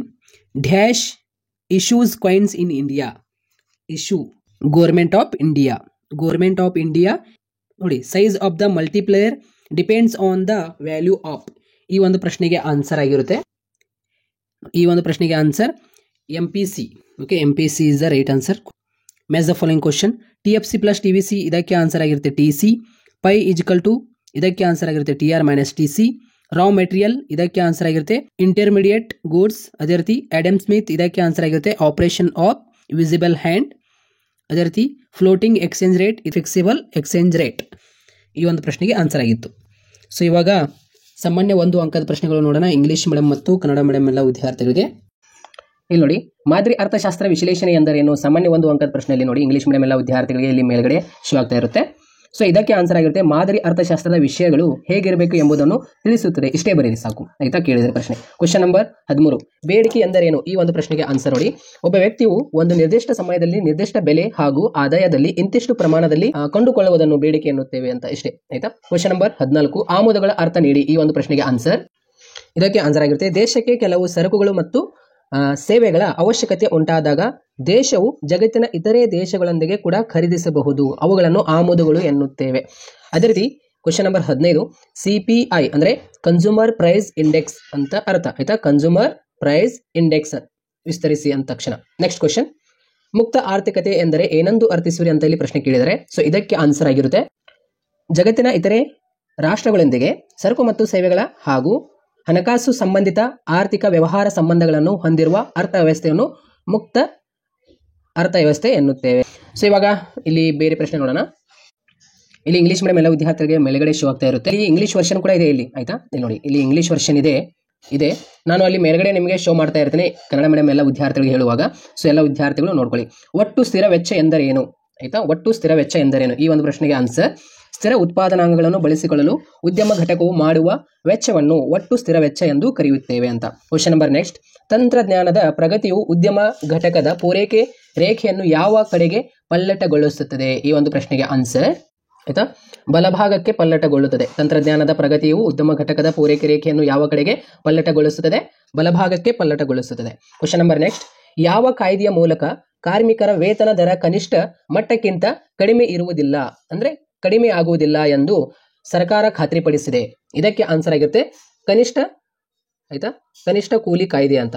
ಆಯ್ತಾ, ಕನಿಷ್ಠ ಕೂಲಿ ಕಾಯ್ದೆ. Next question. Question number 15. ಸಮಗ್ರ ಬೇಡಿಕೆಯ ಮೇಲೆ ಪ್ರಭಾವ ಬೀರುವ 2 ಕೋಶೀಯ ಚಲಕಗಳನ್ನು ಹೆಸರಿಸಿ. ಇದಕ್ಕೆ ಆನ್ಸರ್ ಆಗಿರುತ್ತೆ 1ನೇದು ತೆರಿಗೆ, 2ನೇದು ಸರ್ಕಾರದ ವೆಚ್ಚ. Question number next. ಈ ರೀತಿ ಪ್ರಶ್ನೆಗಳು ನಿಮಗೆ ಕೇಳಂಗಿಲ್ಲ, ಡೋಂಟ್ ವರಿ. ಆಯ್ತಾ. ಸೊ ನಾನು ಯಾವ ಕ್ವಶನ್ಸ್ಗಳು ಇಲ್ಲಿ ಹೇಳ್ತಾ ಇದ್ದೇನೆ ಅದಷ್ಟೇ ಅಬ್ಸರ್ವ್ ಮಾಡಿ. Next question. MRS ಅನ್ನು ವಿಸ್ತರಿಸಿ ಅಂದಿದ್ದಾರೆ marginal rate of substitution. So ಎಲ್ಲ ವಿದ್ಯಾರ್ಥಿಗಳು ಗೊತ್ತಿದೆ. ಬೆಲೆ ಮಿತಿ ಎಂದರೇನು? ಈ ಒಂದು ಪ್ರಶ್ನೆಗೆ ಆನ್ಸರ್ ಬೆಲೆ ಮಿತಿ ಎಂದರೆ ಸರ್ಕಾರ ಸರಕು ಅಥವಾ ಸೇವೆಗಳ ಬೆಲೆಯ ಮೇಲೆ ವಿಧಿಸುವ ಗರಿಷ್ಠ ಮಿತಿಯನ್ನು ಬೆಲೆ ಮಿತಿ ಎಂದು ನಾವು ಕರೆಯುತ್ತೇವೆ. ಅದೇ ರೀತಿ ನಿಮಗೆ ಸಪೋಸ್ ಬೆಲೆ ಅಂತಸ್ತು ಅಂತ ಕೇಳಿದರೆ ಒಂದು ನಿರ್ದಿಷ್ಟ ಅಂದರೆ ಸರಕು ಮತ್ತು ಸೇವೆಯ ಬೆಲೆಯ ಮೇಲೆ ಸರ್ಕಾರ ವಿಧಿಸುವ ಕೆಳಮಿತಿಯನ್ನು ಅಂತಸ್ತು ಅಂದರೆ ಬೆಲೆ ಅಂತಸ್ತು ಅಂತ ಕರೆಯುತ್ತೇವೆ. ಅದೇ ರೀತಿ ಬೆಲೆ ಮಿತಿ ಅಂತ ಕೇಳಿದರೆ ಅಲ್ಲಿ ಕನಿಷ್ಠ ಗರಿಷ್ಠ ಮಿತಿಯನ್ನು ಆಯ್ತಾ ಗರಿಷ್ಠ ಮಿತಿಯನ್ನು ಬೆಲೆ ಮಿತಿ ಎಂದು ನಾವು ಕರೆಯುತ್ತೇವೆ. ಆಯ್ತಾ. Question number next. ಮಾರುಕಟ್ಟೆ ಬೆಲೆಯಲ್ಲಿ GVA ಸಮೀಕರಣವನ್ನು ಬರೆಯಿರಿ. ಈ ಒಂದು ಪ್ರಶ್ನೆಗೆ ಆನ್ಸರ್ ನೋಡಿ, ಮಾರುಕಟ್ಟೆ ಬೆಲೆಯಲ್ಲಿ GVA ಸಮೀಕರಣವನ್ನು ಬರೀರಿ ಅಂತ ನಿಮಗೆ ಪ್ರಶ್ನೆ ಕೇಳಿದ್ದಾರೆ. ಇದಕ್ಕೆ ಆನ್ಸರ್ ಆಗಿರುತ್ತೆ ಇಲ್ಲಿ ಇದಕ್ಕೆ ಆನ್ಸರ್ ಆಗಿರುತ್ತೆ GVA ಇಜ್ಕಲ್ ಟು ಮೂಲ ಬೆಲೆಯಲ್ಲಿ GVA ಪ್ಲಸ್ ನಿವ್ವಳ ಉತ್ಪನ್ನ ತೆರಿಗೆಗಳು. ಇಂಗ್ಲಿಷ್ ಮೀಡಿಯಂ ಎಲ್ಲ ವಿದ್ಯಾರ್ಥಿಗಳಿಗೆ ಮೇಲ್ಗಡೆ ಶೋ ಆಗ್ತಾ ಇರುತ್ತೆ. So next question. ವಸ್ತು ವಿನಿಮಯ ಪದ್ಧತಿ ಎಂದರೇನು? ಈ ಒಂದು ಪ್ರಶ್ನೆಗೆ ಆನ್ಸರ್ ನೋಡಿ. ಇದಕ್ಕೆ ಹಣದ ಸಹಾಯವಿಲ್ಲದೆ ವಸ್ತುಗಳಿಗೆ ನೇರವಾಗಿ ವಿನಿಮಯಿಸಿಕೊಳ್ಳುವ ಪದ್ಧತಿಗೆ ವಸ್ತು ವಿನಿಮಯ ಪದ್ಧತಿ ಎಂದು ನಾವು ಕರೆಯುತ್ತೇವೆ. ಪ್ರಾಥಮಿಕ ಕೊರತೆಯನ್ನು ವ್ಯಾಖ್ಯಾನಿಸಿ ಅಂತ ನಿಮಗೆ ಪ್ರಶ್ನೆ ಕೇಳಿದ್ದಾರೆ. ಸೊ ಇದಕ್ಕೆ ಆನ್ಸರ್ ಆಗಿರುತ್ತೆ ಬಡ್ಡಿ ಪಾವತಿಗಿಂತ ಕೋಶೀಯ ಕೊರತೆ ಅಧಿಕವಿದ್ದರೆ ಅದನ್ನು ಪ್ರಾಥಮಿಕ ಕೊರತೆ ಎನ್ನುತ್ತೇವೆ. ಸೊ ಇವಾಗ POQ ಕ್ವಶನ್ ನೋಡೋಣ, ಆಮೇಲೆ 2 ಮಾರ್ಕ್ಸ್ ಕ್ವಶನ್ ನೋಡೋಣ. POQ ಕ್ವಶನ್ ನಮಗೆ ಇಂಪಾರ್ಟೆಂಟ್ ಆಗಿರುತ್ತೆ. ಇವೇ ಕ್ವಶನ್ ನಿಮಗೆ ಆನ್ಯುವಲ್ ಎಕ್ಸಾಮ್ ನಲ್ಲಿ ಬರುತ್ತೆ. ಬನ್ನಿ ನೋಡೋಣ ಸ್ನೇಹಿತರೆ. ಈ ಒಂದು POQ ಕ್ವಶನ್ ಅಲ್ಲಿ ವೆರಿ ಇಂಪಾರ್ಟೆಂಟ್ ಆಗಿರುತ್ತೆ. ಕೆಳಗಿನ ನೀಡಿರುವ ಕೋಷ್ಟಕದಲ್ಲಿ ಸರಕಿನ ಪ್ರತಿ ಘಟಕದ ಮಾರುಕಟ್ಟೆ ಬೆಲೆ ರೂಪಾಯಿ 25 ಇದ್ದಾಗ ಅಂತ ಕೊಡಬಹುದು. ಎಷ್ಟಾರೆ ಕೊಡಬಹುದು, ನಾವು ಆರಾಮಾಗಿ ಆನ್ಸರ್ ಮಾಡಬಹುದು. ಎಷ್ಟಾರೆ ಕೊಡ್ಲಿ ಅವರು, ಆಯ್ತಾ. ಒಟ್ಟು ಆದಾಯ, ಸೀಮಾಂತ ಆದಾಯ ಮತ್ತು ಸರಾಸರಿ ಆದಾಯ ಅನುಸೂಚಿ ಲೆಕ್ಕಾಚಾರ ಮಾಡಿ ಅಂತ ಪ್ರಮಾಣ ಕೊಟ್ಟಿದ್ದಾರೆ. ಕ್ಯೂ, TR ಮತ್ತು MR ಮತ್ತು AR ನಾವು ಕಂಡುಹಿಡಿಯಬೇಕಾಗುತ್ತೆ. ಇಂಗ್ಲಿಷ್ ಮೀಡಿಯಂ ಎಲ್ಲ ವಿದ್ಯಾರ್ಥಿಗಳಿಗೆ ನೋಡಿ, POQ ಕ್ವಶನ್ ಅಲ್ಲಿ ಈ ಒಂದು ಪ್ರಶ್ನೆ ವೆರಿ ಇಂಪಾರ್ಟೆಂಟ್ ಆಗಿರುತ್ತೆ. Total revenue, marginal revenue and average revenue find out ನಾವು ಮಾಡಬೇಕಾಗುತ್ತೆ. ಇಲ್ಲಿ market price each unit of good ಇಲ್ಲಿ ಕೊಟ್ಟಿದ್ದಾರೆ ಈಸ್ 25. ವಾಟ್ ಎವರ್ ಎಷ್ಟಾದರೂ ಕೊಡಬಹುದು, ನಾವು ಆರಾಮಾಗಿ ಆನ್ಸರ್ ಮಾಡಬಹುದು. ಕ್ವಾಂಟಿಟೀಸ್ ಶೋಲ್ಡ್ ಅಂತ ಕೊಟ್ಟಿದ್ದಾರೆ, ಆಯ್ತಾ. ಅದೇ ರೀತಿ TR ಮತ್ತು MR ಮತ್ತು AR ನಾವು ಕಂಡುಹಿಡಿಯಬೇಕು. ಇಲ್ಲಿ ವಿದ್ಯಾರ್ಥಿಗಳಿಗೆ, ಇಂಗ್ಲಿಷ್ ಮೀಡಿಯಂ ಎಲ್ಲ ವಿದ್ಯಾರ್ಥಿಗಳು ಅಬ್ಸರ್ವ್ ಮಾಡಿ ನಾನು ಇಲ್ಲಿ ಹೇಳುವಾಗ ಇಲ್ಲಿ ನೋಡಿ. ಸೊ ಈ ರೀತಿ ನಮಗೆ ಪ್ರಶ್ನೆ ಕೊಟ್ಟಿದಾಗ ನಾವು ಏನ್ ಮಾಡ್ಬೇಕಂದ್ರೆ ಈ ರೀತಿ ಟೇಬಲ್ ಹಾಕಬೇಕು. ಯಾವ ರೀತಿಯಲ್ಲಿ? P ಅಂತ ಒಂದು ಟೇಬಲ್ ಹಾಕಬೇಕು. P ಅಂದ್ರೆ ಏನು? ಮಾರುಕಟ್ಟೆ ಬೆಲೆ, ಅದು ಆಯ್ತಾ. ನೋಡಿ, ಮಾರುಕಟ್ಟೆ ಬೆಲೆ ಎಷ್ಟು ಕೊಟ್ಟಿದ್ದಾರೆ, ಇಲ್ಲಿ ಎಷ್ಟು ಕೊಟ್ಟಿದ್ದಾರೆ ಅಂತ ನೋಡ್ಕೋಬೇಕು. ಮಾರುಕಟ್ಟೆ ಬೆಲೆಯಲ್ಲಿ 25 ಕೊಡಬಹುದು. ವಾರ್ಷಿಕ ಪರೀಕ್ಷೆಯಲ್ಲಿ ಎಷ್ಟು ಕೊಟ್ಟಿದ್ದಾರೆ ಅಂತ ನೋಡ್ಕೋಬೇಕು. 25 ಕೊಡ್ತಾರೆ, 25 ಕೊಟ್ಟಿದ್ದಾರೆ. ಇಲ್ಲಿ ನೋಡಿ, ಇಲ್ಲಿ P ಬೆಲೆಯಲ್ಲಿ 25 ಅಪ್ ಟು 5 ಮಾರಾಟ ಪ್ರಮಾಣವರೆಗೆ 0, 1, 2, 3, 4, 5 ಆಯ್ತಾ. ಇಲ್ಲಿ ನೋಡಿ, Q 0, 1, 2, 3, 4, 5 ಆಯ್ತಾ. 25 P ಬೆಲೆ ಒಂದು ಹಾಕಬೇಕು, Q ಪ್ರಮಾಣ ಆಯ್ತಾ. ಈ 2 ಕಾಲಮ್ ಆಯ್ತು. ಮೇಲೆಗೆ ಏನು ಮಾರುಕಟ್ಟೆ ಬೆಲೆ ಅಂತ ಕೊಟ್ಟಿದಾರಲ್ಲ, P ಕಾಲಮ್ ಆಯ್ತು. ಪ್ರಮಾಣ, ಮಾರಾಟ ಪ್ರಮಾಣ, Q ಇದು ಕಾಲಮ್ ಆಯ್ತು. ಇವಾಗ ಏನು ಕಂಡುಹಿಡಿ ಅಂದಿದ್ದಾರೆ? TR ಮತ್ತು MR. ಇಲ್ಲಿ ನೋಡಿ, TR ಮತ್ತು MR ಮತ್ತು AR ಕಂಡುಹಿಡಿ ಅಂದಿದ್ದಾರೆ. So TR, okay, TR equal to, ಅದಕ್ಕೆ ಸೂತ್ರ ಏನಂದ್ರೆ P into Q. P into Q ಎಲ್ಲಿದೆ? ಇಲ್ಲಿದೆ. ಅಂದ್ರೆ 25 ಇಂಟು 0 ಮಾಡಿದ್ರೆ ಇಲ್ಲಿ 0 ಬರುತ್ತೆ. 25 ಇಂಟು 1 ಮಾಡಿದ್ರೆ 25 ಬರುತ್ತೆ. ಸೊ ಇಂಟು ಮಾಡಿದೆ, ಇದು ಇಂಟು ಮಾಡಿದ್ರೆ ಇದು ಬರುತ್ತೆ. ಸೊ ಈ ರೀತಿಯಲ್ಲಿ ಈ ಇಂಟು ಮಾಡಿದ ತಕ್ಷಣ TR ಬರುತ್ತೆ. ಇವಾಗ AR ಹೇಗೆ ಕಂಡುಹಿಡಿಬೇಕಂದ್ರೆ, ಸೊ ಅದಕ್ಕೆ ಸೂತ್ರ ಏನು? TR divide by Q. TR ಎಲ್ಲಿದೆ ನಮ್ದು? TR ಇಲ್ಲಿದೆ ಆಯ್ತಾ. Q ಎಲ್ಲಿದೆ? ಇಲ್ಲಿದೆ. ಅಂದ್ರೆ 0 ಡಿವೈಡ್ ಬೈ 0 ಮಾಡಿದ ತಕ್ಷಣ ಇಲ್ಲಿ 0 ಬರುತ್ತೆ. 25 ಡಿವೈಡ್ ಬೈ 1 ಮಾಡಿದ ತಕ್ಷಣ 25 ಬರುತ್ತೆ. 50 ಡಿವೈಡ್ ಬೈ 2 ಮಾಡಿದ ತಕ್ಷಣ 25 ಬರುತ್ತೆ. 75 ಡಿವೈಡ್ ಬೈ 3 ಮಾಡಿದ ತಕ್ಷಣ 25 ಬರುತ್ತೆ. 100 ಡಿವೈಡ್ ಬೈ 4 ಮಾಡಿದ ತಕ್ಷಣ 25 ಬರುತ್ತೆ. 125 ಡಿವೈಡ್ ಬೈ 5 ಮಾಡಿದ ತಕ್ಷಣ 25 ಬರುತ್ತೆ. ಸೊ ಇವಾಗ MR ಹೇಗೆ ಕಂಡುಹಿಡಬೇಕಂದ್ರೆ, MRN equal to TRN minus 1 ಸೂತ್ರ ಆಗಿರುತ್ತೆ. ಸೊ TR ಎಲ್ಲಿದೆ? ಇಲ್ಲಿ ನಮ್ದು TR ಇಲ್ಲಿದೆ. ಅದರೊಳಗಿಂದು TRN ಮೈನಸ್ 1 ಅಂದಿದ್ದಾರೆ. ಅದರೊಳಗಿಂದು ಒಂದು ಯೂನಿಟ್ ನಾವು ಮೈನಸ್ ಮಾಡಬೇಕು. ಅಂದ್ರೆ ಇಲ್ಲಿ 0 ಒಳಗೆ 0 ಮೈನಸ್ ಮಾಡಕ್ಕೆ ಇಲ್ಲಿ ಮೇಲ್ಗಡೆ ಯಾವುದೇ ಸಂಖ್ಯೆ ಇಲ್ಲ, ಇಲ್ಲಿ 0 ಬರುತ್ತೆ. 25 ಒಳಗೆ 0 ಮೈನಸ್ ಮಾಡಿ 25 ಬರುತ್ತೆ. 50 ಒಳಗೆ 25 ಮೈನಸ್ ಮಾಡಿ 25 ಬರುತ್ತೆ. 75 ಒಳಗೆ 50 ಮೈನಸ್ ಮಾಡಿ 25 ಬರುತ್ತೆ. 100 ಒಳಗೆ 75 ಮೈನಸ್ ಮಾಡಿ 25 ಬರುತ್ತೆ. 125 ಒಳಗೆ 100 ಮೈನಸ್ ಮಾಡಿ 25 ಬರುತ್ತೆ. ಸೊ ಈ ರೀತಿಯಲ್ಲಿ ನಾವು ಈ ಒಂದು ಯಾವುದು TR, MR ಮತ್ತು AR ಅನ್ನ ಕಂಡುಹಿಡಿಯಬೇಕಾಗುತ್ತೆ. ಸೊ ಇಲ್ಲಿ ಇನ್ನೊಂದು ಪ್ರಶ್ನೆ ಇದೆ. ಯಾವುದು? ನಿಮ್ಮ ಕುಟುಂಬದ ಮಾಸಿಕ ಆದಾಯ ಮತ್ತು ವೆಚ್ಚಗಳೊಳಗೊಂಡ ಒಂದು ಸಮತೋಲಿತ ಮುಂಗಡ ಪತ್ರವನ್ನು ತಯಾರಿಸಿ ಅಂತ ಪ್ರಶ್ನೆ ಆಯ್ತಾ. ಈ ಒಂದು ಪ್ರಶ್ನೆ ಕೂಡ ಇಂಪಾರ್ಟೆಂಟ್, ಬಟ್ ಹೆಚ್ಚಾಗಿ ಈ ಪ್ರಶ್ನೆ ನಿಮಗೆ ಈಸಿ ಆಗಿದೆ. ಸೊ ಮಾಡ್ಕೊಳ್ಳಿ. ಸೊ ಆಯ್ತಾ, ನೋಡಿ, ಕುಟುಂಬದ ಮಾಸಿಕ ಆದಾಯ, ಕುಟುಂಬದ ಮಾಸಿಕ ವೆಚ್ಚ ಅಂತ ಇಲ್ಲಿ ಕಾಲಮ್ ಹಾಕಬೇಕು. ಅವ್ರು ಏನಂದಿದ್ದಾರೆ? ನಿಮ್ಮ ಕುಟುಂಬದ ಮಾಸಿಕ ಆದಾಯ ಮತ್ತು ವೆಚ್ಚಗಳೊಳಗೊಂಡ ಒಂದು ಮುಂಗಡ ಪತ್ರ ಅಂದಿದ್ದಾರೆ. ಕುಟುಂಬದ ಮಾಸಿಕ ಆದಾಯ, ಕುಟುಂಬದ ವೆಚ್ಚ ಅಂತ ಇಲ್ಲಿ ಹಾಕಬೇಕು. ವೇತನದಿಂದ ಬರುವ ಆದಾಯ 25,000 ಅಂದ್ರೆ 20,000 ಅಂತ ಬರೀರಿ. ಕೃಷಿಯಿಂದ ಬರುವ ಆದಾಯ ಎಷ್ಟು? 5,000 ಬರುತ್ತೆ. ವ್ಯಾಪಾರದಿಂದ ಬರುವ 10,000 ಆದಾಯ ಆಗಿರುತ್ತೆ. ಮನೆ ಬಾಡಿಗೆಯಿಂದ ಬರುವ 10,000 ಆಗಿರುತ್ತೆ. 45 ಟೋಟಲ್ ಆಗಿರುತ್ತೆ. ಸೊ ನಮ್ದು ವೆಚ್ಚ ಎಷ್ಟು ಇರುತ್ತೆ? ಒಂದು ಕುಟುಂಬದ ಮಾಸಿಕ ವೆಚ್ಚ, ಮಕ್ಕಳ ಶಿಕ್ಷಣ ವೆಚ್ಚ 20,000 ಹೋಗುತ್ತೆ. ತಿಂಗಳಿಗೆ ರೇಷನ್ ಹೋಗುತ್ತೆ 10,000. ವಿದ್ಯುತ್, ಹಾಲು ಅದಕ್ಕೆ 5,000 ಹೋಗುತ್ತೆ. ಪೆಟ್ರೋಲ್ಗೆ 5,000 ಹೋಗುತ್ತೆ. ಉಳಿತಾಯ 5,000 ಅಂತ ಇಲ್ಲಿ ತೋರಿಸಬೇಕು. 45,000. ಸೊ ಈ ರೀತಿಯಲ್ಲಿ ಬರೀಬೇಕು. ಸೊ ಈ ಒಂದು ಪ್ರಶ್ನೆ ಕೂಡ ಇಂಪಾರ್ಟೆಂಟ್ ಆಗಿತ್ತು. ಸೊ ಅದೇ ರೀತಿ ಇನ್ನೊಂದು ಪ್ರಶ್ನೆ ಇದೆ ಸ್ನೇಹಿತರೆ ನಿಮಗೆ. ಯಾವುದು ಒಂದು ಪ್ರಶ್ನೆ ಅಂದ್ರೆ, ಕಾಣೆಯಾದ ಉತ್ಪನ್ನಗಳನ್ನ ಕಂಡುಹಿಡಿಯಿರಿ. ಸೊ ಇಲ್ಲಿ ನೋಡಿ, ಇಲ್ಲಿ ಮಾದರಿ ಪ್ರಶ್ನೆ ಪತ್ರಿಕೆ 2 ಏನಿದಿಲ್ಲ, ಕರ್ನಾಟಕ ಶಾಲಾ ಪರೀಕ್ಷೆ ಮತ್ತು ಮೌಲ್ಯ ನಿರ್ಣಯ ಮಂಡಳಿ ಅವರದು. ಇಲ್ಲಿ 50 ಇದ್ದಾಗ ಕೊಟ್ಟಿದ್ದಾರೆ ನೋಡಿ ಮಾರುಕಟ್ಟೆ ಬೆಲೆ. ಇದು ಬಿಡಿಸಿ ನೋಡಿ ಆದ್ರೆ ನೀವು, ಆಯ್ತಾ. ಸೊ ಆನ್ಸರ್ ಎಷ್ಟು ಬರ್ಬೇಕಂದ್ರೆ, ಇಲ್ಲಿ ಆನ್ಸರ್ ನಾನು ಆಲ್ರೆಡಿ ಇಲ್ಲಿ ಬರ್ದಿದ್ದೆ ನೋಡಿ, ಇದು ಆನ್ಸರ್ ಬರಬೇಕು ಆಯ್ತಾ. ಸೊ 3ನೇ ಮಾದರಿ ಪ್ರಶ್ನೆ ಪತ್ರಿಕೆಯಲ್ಲಿ ನಿಮಗೆ ಕೊಟ್ಟಿದ್ದಾರೆ ನೋಡಿ, missing the find out, okay, missing the production of the table, okay, factors ಕೊಟ್ಟಿದ್ದಾರೆ. MPL ಮತ್ತು TPL, APL ಅಂತ ಕೊಟ್ಟಿದ್ದಾರೆ. ಸೊ ಈ ಒಂದು ಪ್ರಶ್ನೆ ವೆರಿ ಇಂಪಾರ್ಟೆಂಟ್ ಆಗಿರುತ್ತೆ. ನಿಮಗೆ ಕಾಣೆಯಾದ ಉತ್ಪನ್ನಗಳನ್ನ ಕಂಡು ಹಿಡಿಯಿರಿ ಅಂತ ನಿಮಗೆ ಪ್ರಶ್ನೆ ಆಗಿರುತ್ತೆ ಆಯ್ತಾ. ಈ ಒಂದು ಪ್ರಶ್ನೆಗೆ ಹೇಗೆ ಆನ್ಸರ್ ಮಾಡಬೇಕಂದ್ರೆ, ಈ ಕೆಳಗಿನ ಕೋಷ್ಟಕದಲ್ಲಿ ಕಾಣೆಯಾದ ಉತ್ಪನ್ನಗಳನ್ನ ಕಂಡು ಹಿಡಿಯಿರಿ. ಈ ರೀತಿ ನಿಮಗೆ ಟೇಬಲ್ ಕೊಟ್ಟಿರ್ತಾರೆ. ಆಯ್ತಾ. ಈ ಒಂದು ಟೇಬಲ್ ಕೊಟ್ಟಿದ್ದು ನಾವು ಹೇಗೆ ಆನ್ಸರ್ ಮಾಡಬೇಕಂದ್ರೆ ಸೊ ಸುಲಭವಾಗಿದೆ, ನಾನು ಇಲ್ಲಿ ನಿಮಗೆ ತಿಳಿಸ್ಕೊಡ್ತೀನಿ. ಸೊ ಇದಕ್ಕೆ ಸೂತ್ರ ಬರುತ್ತೆ. ಅದೇ ರೀತಿ ಇಲ್ಲಿ ಯಾವುದಾದ್ರೂ 5 ದೇಶಗಳ ಕರೆನ್ಸಿಗಳನ್ನ ಬರೀರಿ ಅಂದಿದ್ದಾರೆ, ಅವರೇ ದೇಶಗಳ ಹೆಸರು ಕೊಟ್ಟಿರ್ತಾರೆ, ನಾವು ಅವುಗಳ ಕರೆನ್ಸಿಗಳನ್ನ ಬರೀಬೇಕು. ಅದು ಕೂಡ ಇಲ್ಲಿ ನಾನು ನಿಮಗೆ ತಿಳಿಸ್ಕೊಡ್ತೀನಿ. ಈ ಪ್ರಾಕ್ಟಿಕಲ್ ಓರಿಯೆಂಟೆಡ್ ಕ್ವಶನ್ ಅಲ್ಲಿ ಇದು ಫಿಕ್ಸ್ ನೋಡಿ, ಇದಷ್ಟು ಮಾಡ್ಕೊಂಡ್ ಬಿಟ್ರೆ ನಿಮ್ಗೆ ಎಷ್ಟು ಮಾರ್ಕ್ಸ್ ಬರುತ್ತೆ ಇಲ್ಲಿ ಆಯ್ತಾ, 10 ಮಾರ್ಕ್ಸ್ ಬರುತ್ತೆ ಆಯ್ತಾ. ಈ ಒಂದು ಅನುಭೋಗಿ ವರ್ತನೆ ಸಿದ್ಧಾಂತದಲ್ಲಿ ಬರುವಂತ ಈ ಒಂದು ನಿಮಗೆ ಪ್ರಾಬ್ಲಮ್ ಆಗಿರುತ್ತೆ. ಯಾವುದು POQ ಕ್ವಶನ್ ಅಲ್ಲಿ ನೋಡಿ, ಒಬ್ಬ ಅನುಭೋಗಿ 2 ಸರಕುಗಳನ್ನು ಅನುಭವಿಸಲು ಬಯಸುತ್ತಾಳೆ ಆಯ್ತಾ. X ನ ಸರಕಿನ ಬೆಲೆ 10 ಇದೆ ಆಯ್ತಾ, ಮತ್ತು X2 ಸರಕಿನ ಬೆಲೆ ಎಷ್ಟು 20 ಇದೆ. ಅನುಭೋಗಿ ಆದ ಎಷ್ಟಿದೆ ಅಂತ ನೋಡ್ಕೋಬೇಕು ಆಯ್ತಾ. ಸೊ 80 ಇದೆ. ಸೊ ಈ ಒಂದು ಪ್ರಶ್ನೆ ಕೂಡ ಹೇಗೆ ಆನ್ಸರ್ ಮಾಡ್ಬೇಕಂತ ಇಲ್ಲಿ ನಾನು ನಿಮಗೆ ತಿಳಿಸ್ಕೊಡ್ತೀನಿ. ಸೊ ನೋಡಿ, ಅನುಭೋಗಿ ತನ್ನ ಸಂಪೂರ್ಣ ಆದಾಯವನ್ನು ಖರ್ಚು ಮಾಡಿ ಎಷ್ಟು ಪ್ರಮಾಣದ X1 ಸರಕನ್ನು ಅನುಭೋಗಿಸಬಹುದು ಅಂತ ಕೇಳಿದರೆ X1 ಎಲ್ಲಿದೆ, ಇಲ್ಲಿದೆ 10 ಇದೆ ಆಯ್ತಾ. ಸೊ 10 ಮಗ್ಗಿ ಒಳಗೆ 80 ಬರುತ್ತೆ, ಎಷ್ಟರಲ್ಲಿ ಬರುತ್ತೆ 8 ಆಯ್ತಾ. 8 ಅನುಭೋಗಿ ತನ್ನ ಸಂಪೂರ್ಣ ಆದಾಯವನ್ನು ಖರ್ಚು ಮಾಡಿ 8 ಆಯ್ತಾ 8 X ಅನ್ನು ಅನುಭೋಗಿಸಬಹುದು ಅಂತ 8 ಅಂತ ಅಷ್ಟೇ ಬರೀರಿ, 1 ಮಾರ್ಕ್ಸ್ ಬಂತು. ಅನುಭೋಗಿ ತನ್ನ ಸಂಪೂರ್ಣ ಆದಾಯವನ್ನು ಖರ್ಚು ಮಾಡಿ ಎಷ್ಟು ಪ್ರಮಾಣದ X2 ಅನ್ನು ಸರಕನ್ನು ಅನುಭೋಗಿಸಬಹುದು. X2 ಎಲ್ಲಿದೆ, ಇಲ್ಲಿದೆ 20, 4ರಲ್ಲಿ ಬರುತ್ತೆ ಆಯ್ತಾ. 24 80 ಆಯ್ತಾ, 4ರಲ್ಲಿ ಬರುತ್ತೆ, ಇಲ್ಲಿ 4 ಆಯ್ತಾ. 4 X2 ಸರಕನ್ನು ಅನುಭವಿಸಬಹುದು. ಬಜೆಟ್ ರೇಖೆಯ ಇಳಿಜಾರು ಮೇಲ್ಮುಖ ಅಥವಾ ಕೆಳಮುಖವಾಗಿರುತ್ತೆ ಅಂತ ಇಲ್ಲಿ ಕೇಳಿದರೆ 8ರಿಂದ 4 ಆಗಿದೆ. ಸೊ ಅದಕ್ಕೆ ಇಲ್ಲಿ ಕೆಳಮುಖವಾಗಿರುತ್ತದೆ ಅಂತ ಅಷ್ಟೇ. ಬಜೆಟ್ ರೇಖೆಯ ಮೇಲಿನ ಎಲ್ಲಾ ಸಂಯೋಜನೆಗಳು ಅನುಭೋಗಿ ಅದಕ್ಕೆ ಸಮನಾಗಿರುತ್ತೆ ಅಥವಾ ಇಲ್ಲವೇ ಎಸ್ ಸಮನಾಗಿರುತ್ತೆ ಅಂತ ಇಷ್ಟು ನೋಡಿ. ಒಂದು X1 ಸರಕನ್ನು ಹೆಚ್ಚುವರಿಯಾಗಿ ಪಡೆಯಲು X2 ಸರಕುವನ್ನು ಬಿಟ್ಟುಕೊಡಬೇಕಾಗುತ್ತದೆ, ಸರಿಯೇ, ಎಸ್ ಇದು ಸರಿ ಅಂತ. ಇಷ್ಟೇ ಈ ಒಂದು ಪ್ರಶ್ನೆ. ಇವಾಗ ಕಾಣ್ಯದ ಉತ್ಪನ್ನಗಳನ್ನ ಹೇಗೆ ಕಂಡುಹಿಡಬೇಕಂದ್ರೆ ಸೊ ಇಲ್ಲಿ ನೋಡಿ, ಸೊ ಈ ರೀತಿ ನಮಗೆ ಪ್ರಶ್ನೆ ಕೊಟ್ಟಿರ್ತಾರೆ ಆಯ್ತಾ. ಇಲ್ಲಿ ನೋಡಿ, ಇಲ್ಲಿ ಫ್ಯಾಕ್ಟರ್ಸ್ ಅಂತ ಹಾಕಬೇಕು ಕಾಲಮ್. ಇಲ್ಲಿ TPL ಸಿಗ್ಮಾ MP ಅಂತ ಸೂತ್ರ ಬರುತ್ತೆ ಆಯ್ತಾ.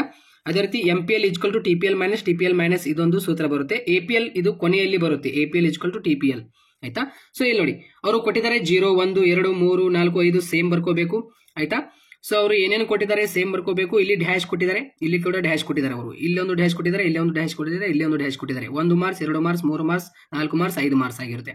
ಸೊ ಹೇಗೆ ಕಂಡುಹಿಡಬೇಕಂದ್ರೆ ಇಲ್ಲಿ ಸಿಗ್ಮಾ ಅಂದಿದ್ದಾರೆ, ಇಲ್ಲಿ ನೋಡಿ TPL ಕಾಲಮ್ ನಲ್ಲಿ ಈ 2 ನಾವು ಕಂಡುಹಿಡಬೇಕಂದ್ರೆ ಈ ರೀತಿ ಕಾಣ್ಯದ ಉತ್ಪನ್ನಗಳನ್ನು ಕೊಟ್ಟಿರ್ತಾರೆ ಅವರು. ಈ 2 ನಾವು ಹೇಗೆ ಕಂಡುಹಿಡಬೇಕಂದ್ರೆ ಸಿಗ್ಮಾ MP ಎಲ್ಲಿದೆ ಸ್ನೇಹಿತರೆ, ಇಲ್ಲಿದೆ ಆಯ್ತಾ. ಇಲ್ಲಿ 0 + 10 ಎಷ್ಟು ಬರುತ್ತೆ, 10 ಬರುತ್ತೆ. 10 + 12 22, 22 + 14 ಎಷ್ಟಾಗುತ್ತೆ 36, 36 ಆಯ್ತು ಆಯ್ತಾ. 22 + 14 ಎಷ್ಟು 36, 36 + 8 ಎಷ್ಟು 44 ಆಯ್ತಾ. 44 + 6 ಎಷ್ಟು 44 + 6 50. ಈ ರೀತಿಯಲ್ಲಿ ಇದು ಪ್ಲಸ್ ಮಾಡ್ಕೋಬೇಕು, ಈ ರೀತಿಯಲ್ಲಿ ಅರ್ಥ ಆಯ್ತಾ. ಅಂದ್ರೆ 0 10 10 10 + 12 ಆಯ್ತಾ 22, 22 + 14 36, 36 + 8 44, 44 + 6 50. ಸೊ ಸಪೋಸ್ ಒಂದು ವೇಳೆ ನಾವು ಈ ಕಾಣ್ಯದ ಉತ್ಪನ್ನಗಳನ್ನ ಕಂಡು ಹಿಡಿದ ನಂತರ ಇದು ಹೇಗೆ ಕಂಡುಹಿಡಿಬೇಕು, ಇಲ್ಲಿ ಕೊಟ್ಟಿರ್ತಾರಲ್ಲ ಆಯ್ತಾ. ಸೊ ಇದು ಕಂಡುಹಿಡಿಬೇಕಂದ್ರೆ ಇಲ್ಲಿ ಪ್ಲಸ್ ಮಾಡಬೇಕು, ಅಂದ್ರೆ ಇದು ಪ್ಲಸ್ ಮಾಡಿದ ನಂತರ ಇದು ಬರುತ್ತೆ ಆಯ್ತಾ. ಬಟ್ ನಮಗೆ ಕಾಣ್ಯದ ಉತ್ಪನ್ನಗಳನ್ನು ಕೊಟ್ಟರೆ ಹೇಗೆ ಬರೀಬೇಕಂದ್ರೆ ಸೊ ಇದಕ್ಕೆ ಸೂತ್ರ ಏನು, MPL = TPL - TPL - 1. TPL ಎಲ್ಲಿದೆ, ಇಲ್ಲಿದೆ, ಇದರೊಳಗಿಂದ ಒಂದೊಂದು ಮೈನಸ್ ಮಾಡಬೇಕು. ಅಂದ್ರೆ 0 ಒಳಗೆ 0 ಮೈನಸ್ ಮಾಡಕ್ಕೆ ಇಲ್ಲಿ ಯಾವುದೇ ಸಂಖ್ಯೆ ಇಲ್ಲ, ಇಲ್ಲಿ 0 ಬರುತ್ತೆ. 10ರೊಳಗೆ 10ರೊಳಗೆ 0 ಮೈನಸ್ ಮಾಡಿ ಇಲ್ಲಿ 10 ಬರುತ್ತೆ, ಇಲ್ಲಿ ನೋಡಿ 10 ಒಂದು ಫಿಲಪ್ ಆಯ್ತು. 22 ಒಳಗೆ 10 ಮೈನಸ್ ಮಾಡಿ ಎಷ್ಟು ಬರುತ್ತೆ 12 ಆಯ್ತು, ಬಂತಲ್ಲ. 10ರೊಳಗೆ 0 ಮೈನಸ್ ಮಾಡ್ರೆ ಇಲ್ಲಿ 10 ಬರುತ್ತೆ. 22 ಒಳಗೆ 10 ಮೈನಸ್ ಮಾಡಿ 12 ಬರುತ್ತೆ. ಸೊ ಈ ರೀತಿಯಲ್ಲಿ APL ಹೇಗೆ ಕಂಡುಹಿಡಬೇಕಂದ್ರೆ APL = TPL / L. TPL ಎಲ್ಲಿದೆ ನಮ್ದು, TPL ಇಲ್ಲಿದೆ. ಅಂದ್ರೆ 10 / 1 ಮಾಡಿದ ತಕ್ಷಣ ಇಲ್ಲಿ 10 ಬರುತ್ತೆ. 22 / 2 ಮಾಡಿದ ತಕ್ಷಣ ಇಲ್ಲಿ ಎಷ್ಟು ಬರುತ್ತೆ 11 ಬರುತ್ತೆ. ಸೊ 36 / 3 ಮಾಡಿದ ತಕ್ಷಣ 12 ಬರುತ್ತೆ. 44 / 4 ಮಾಡಿದ ತಕ್ಷಣ 11 ಬರುತ್ತೆ.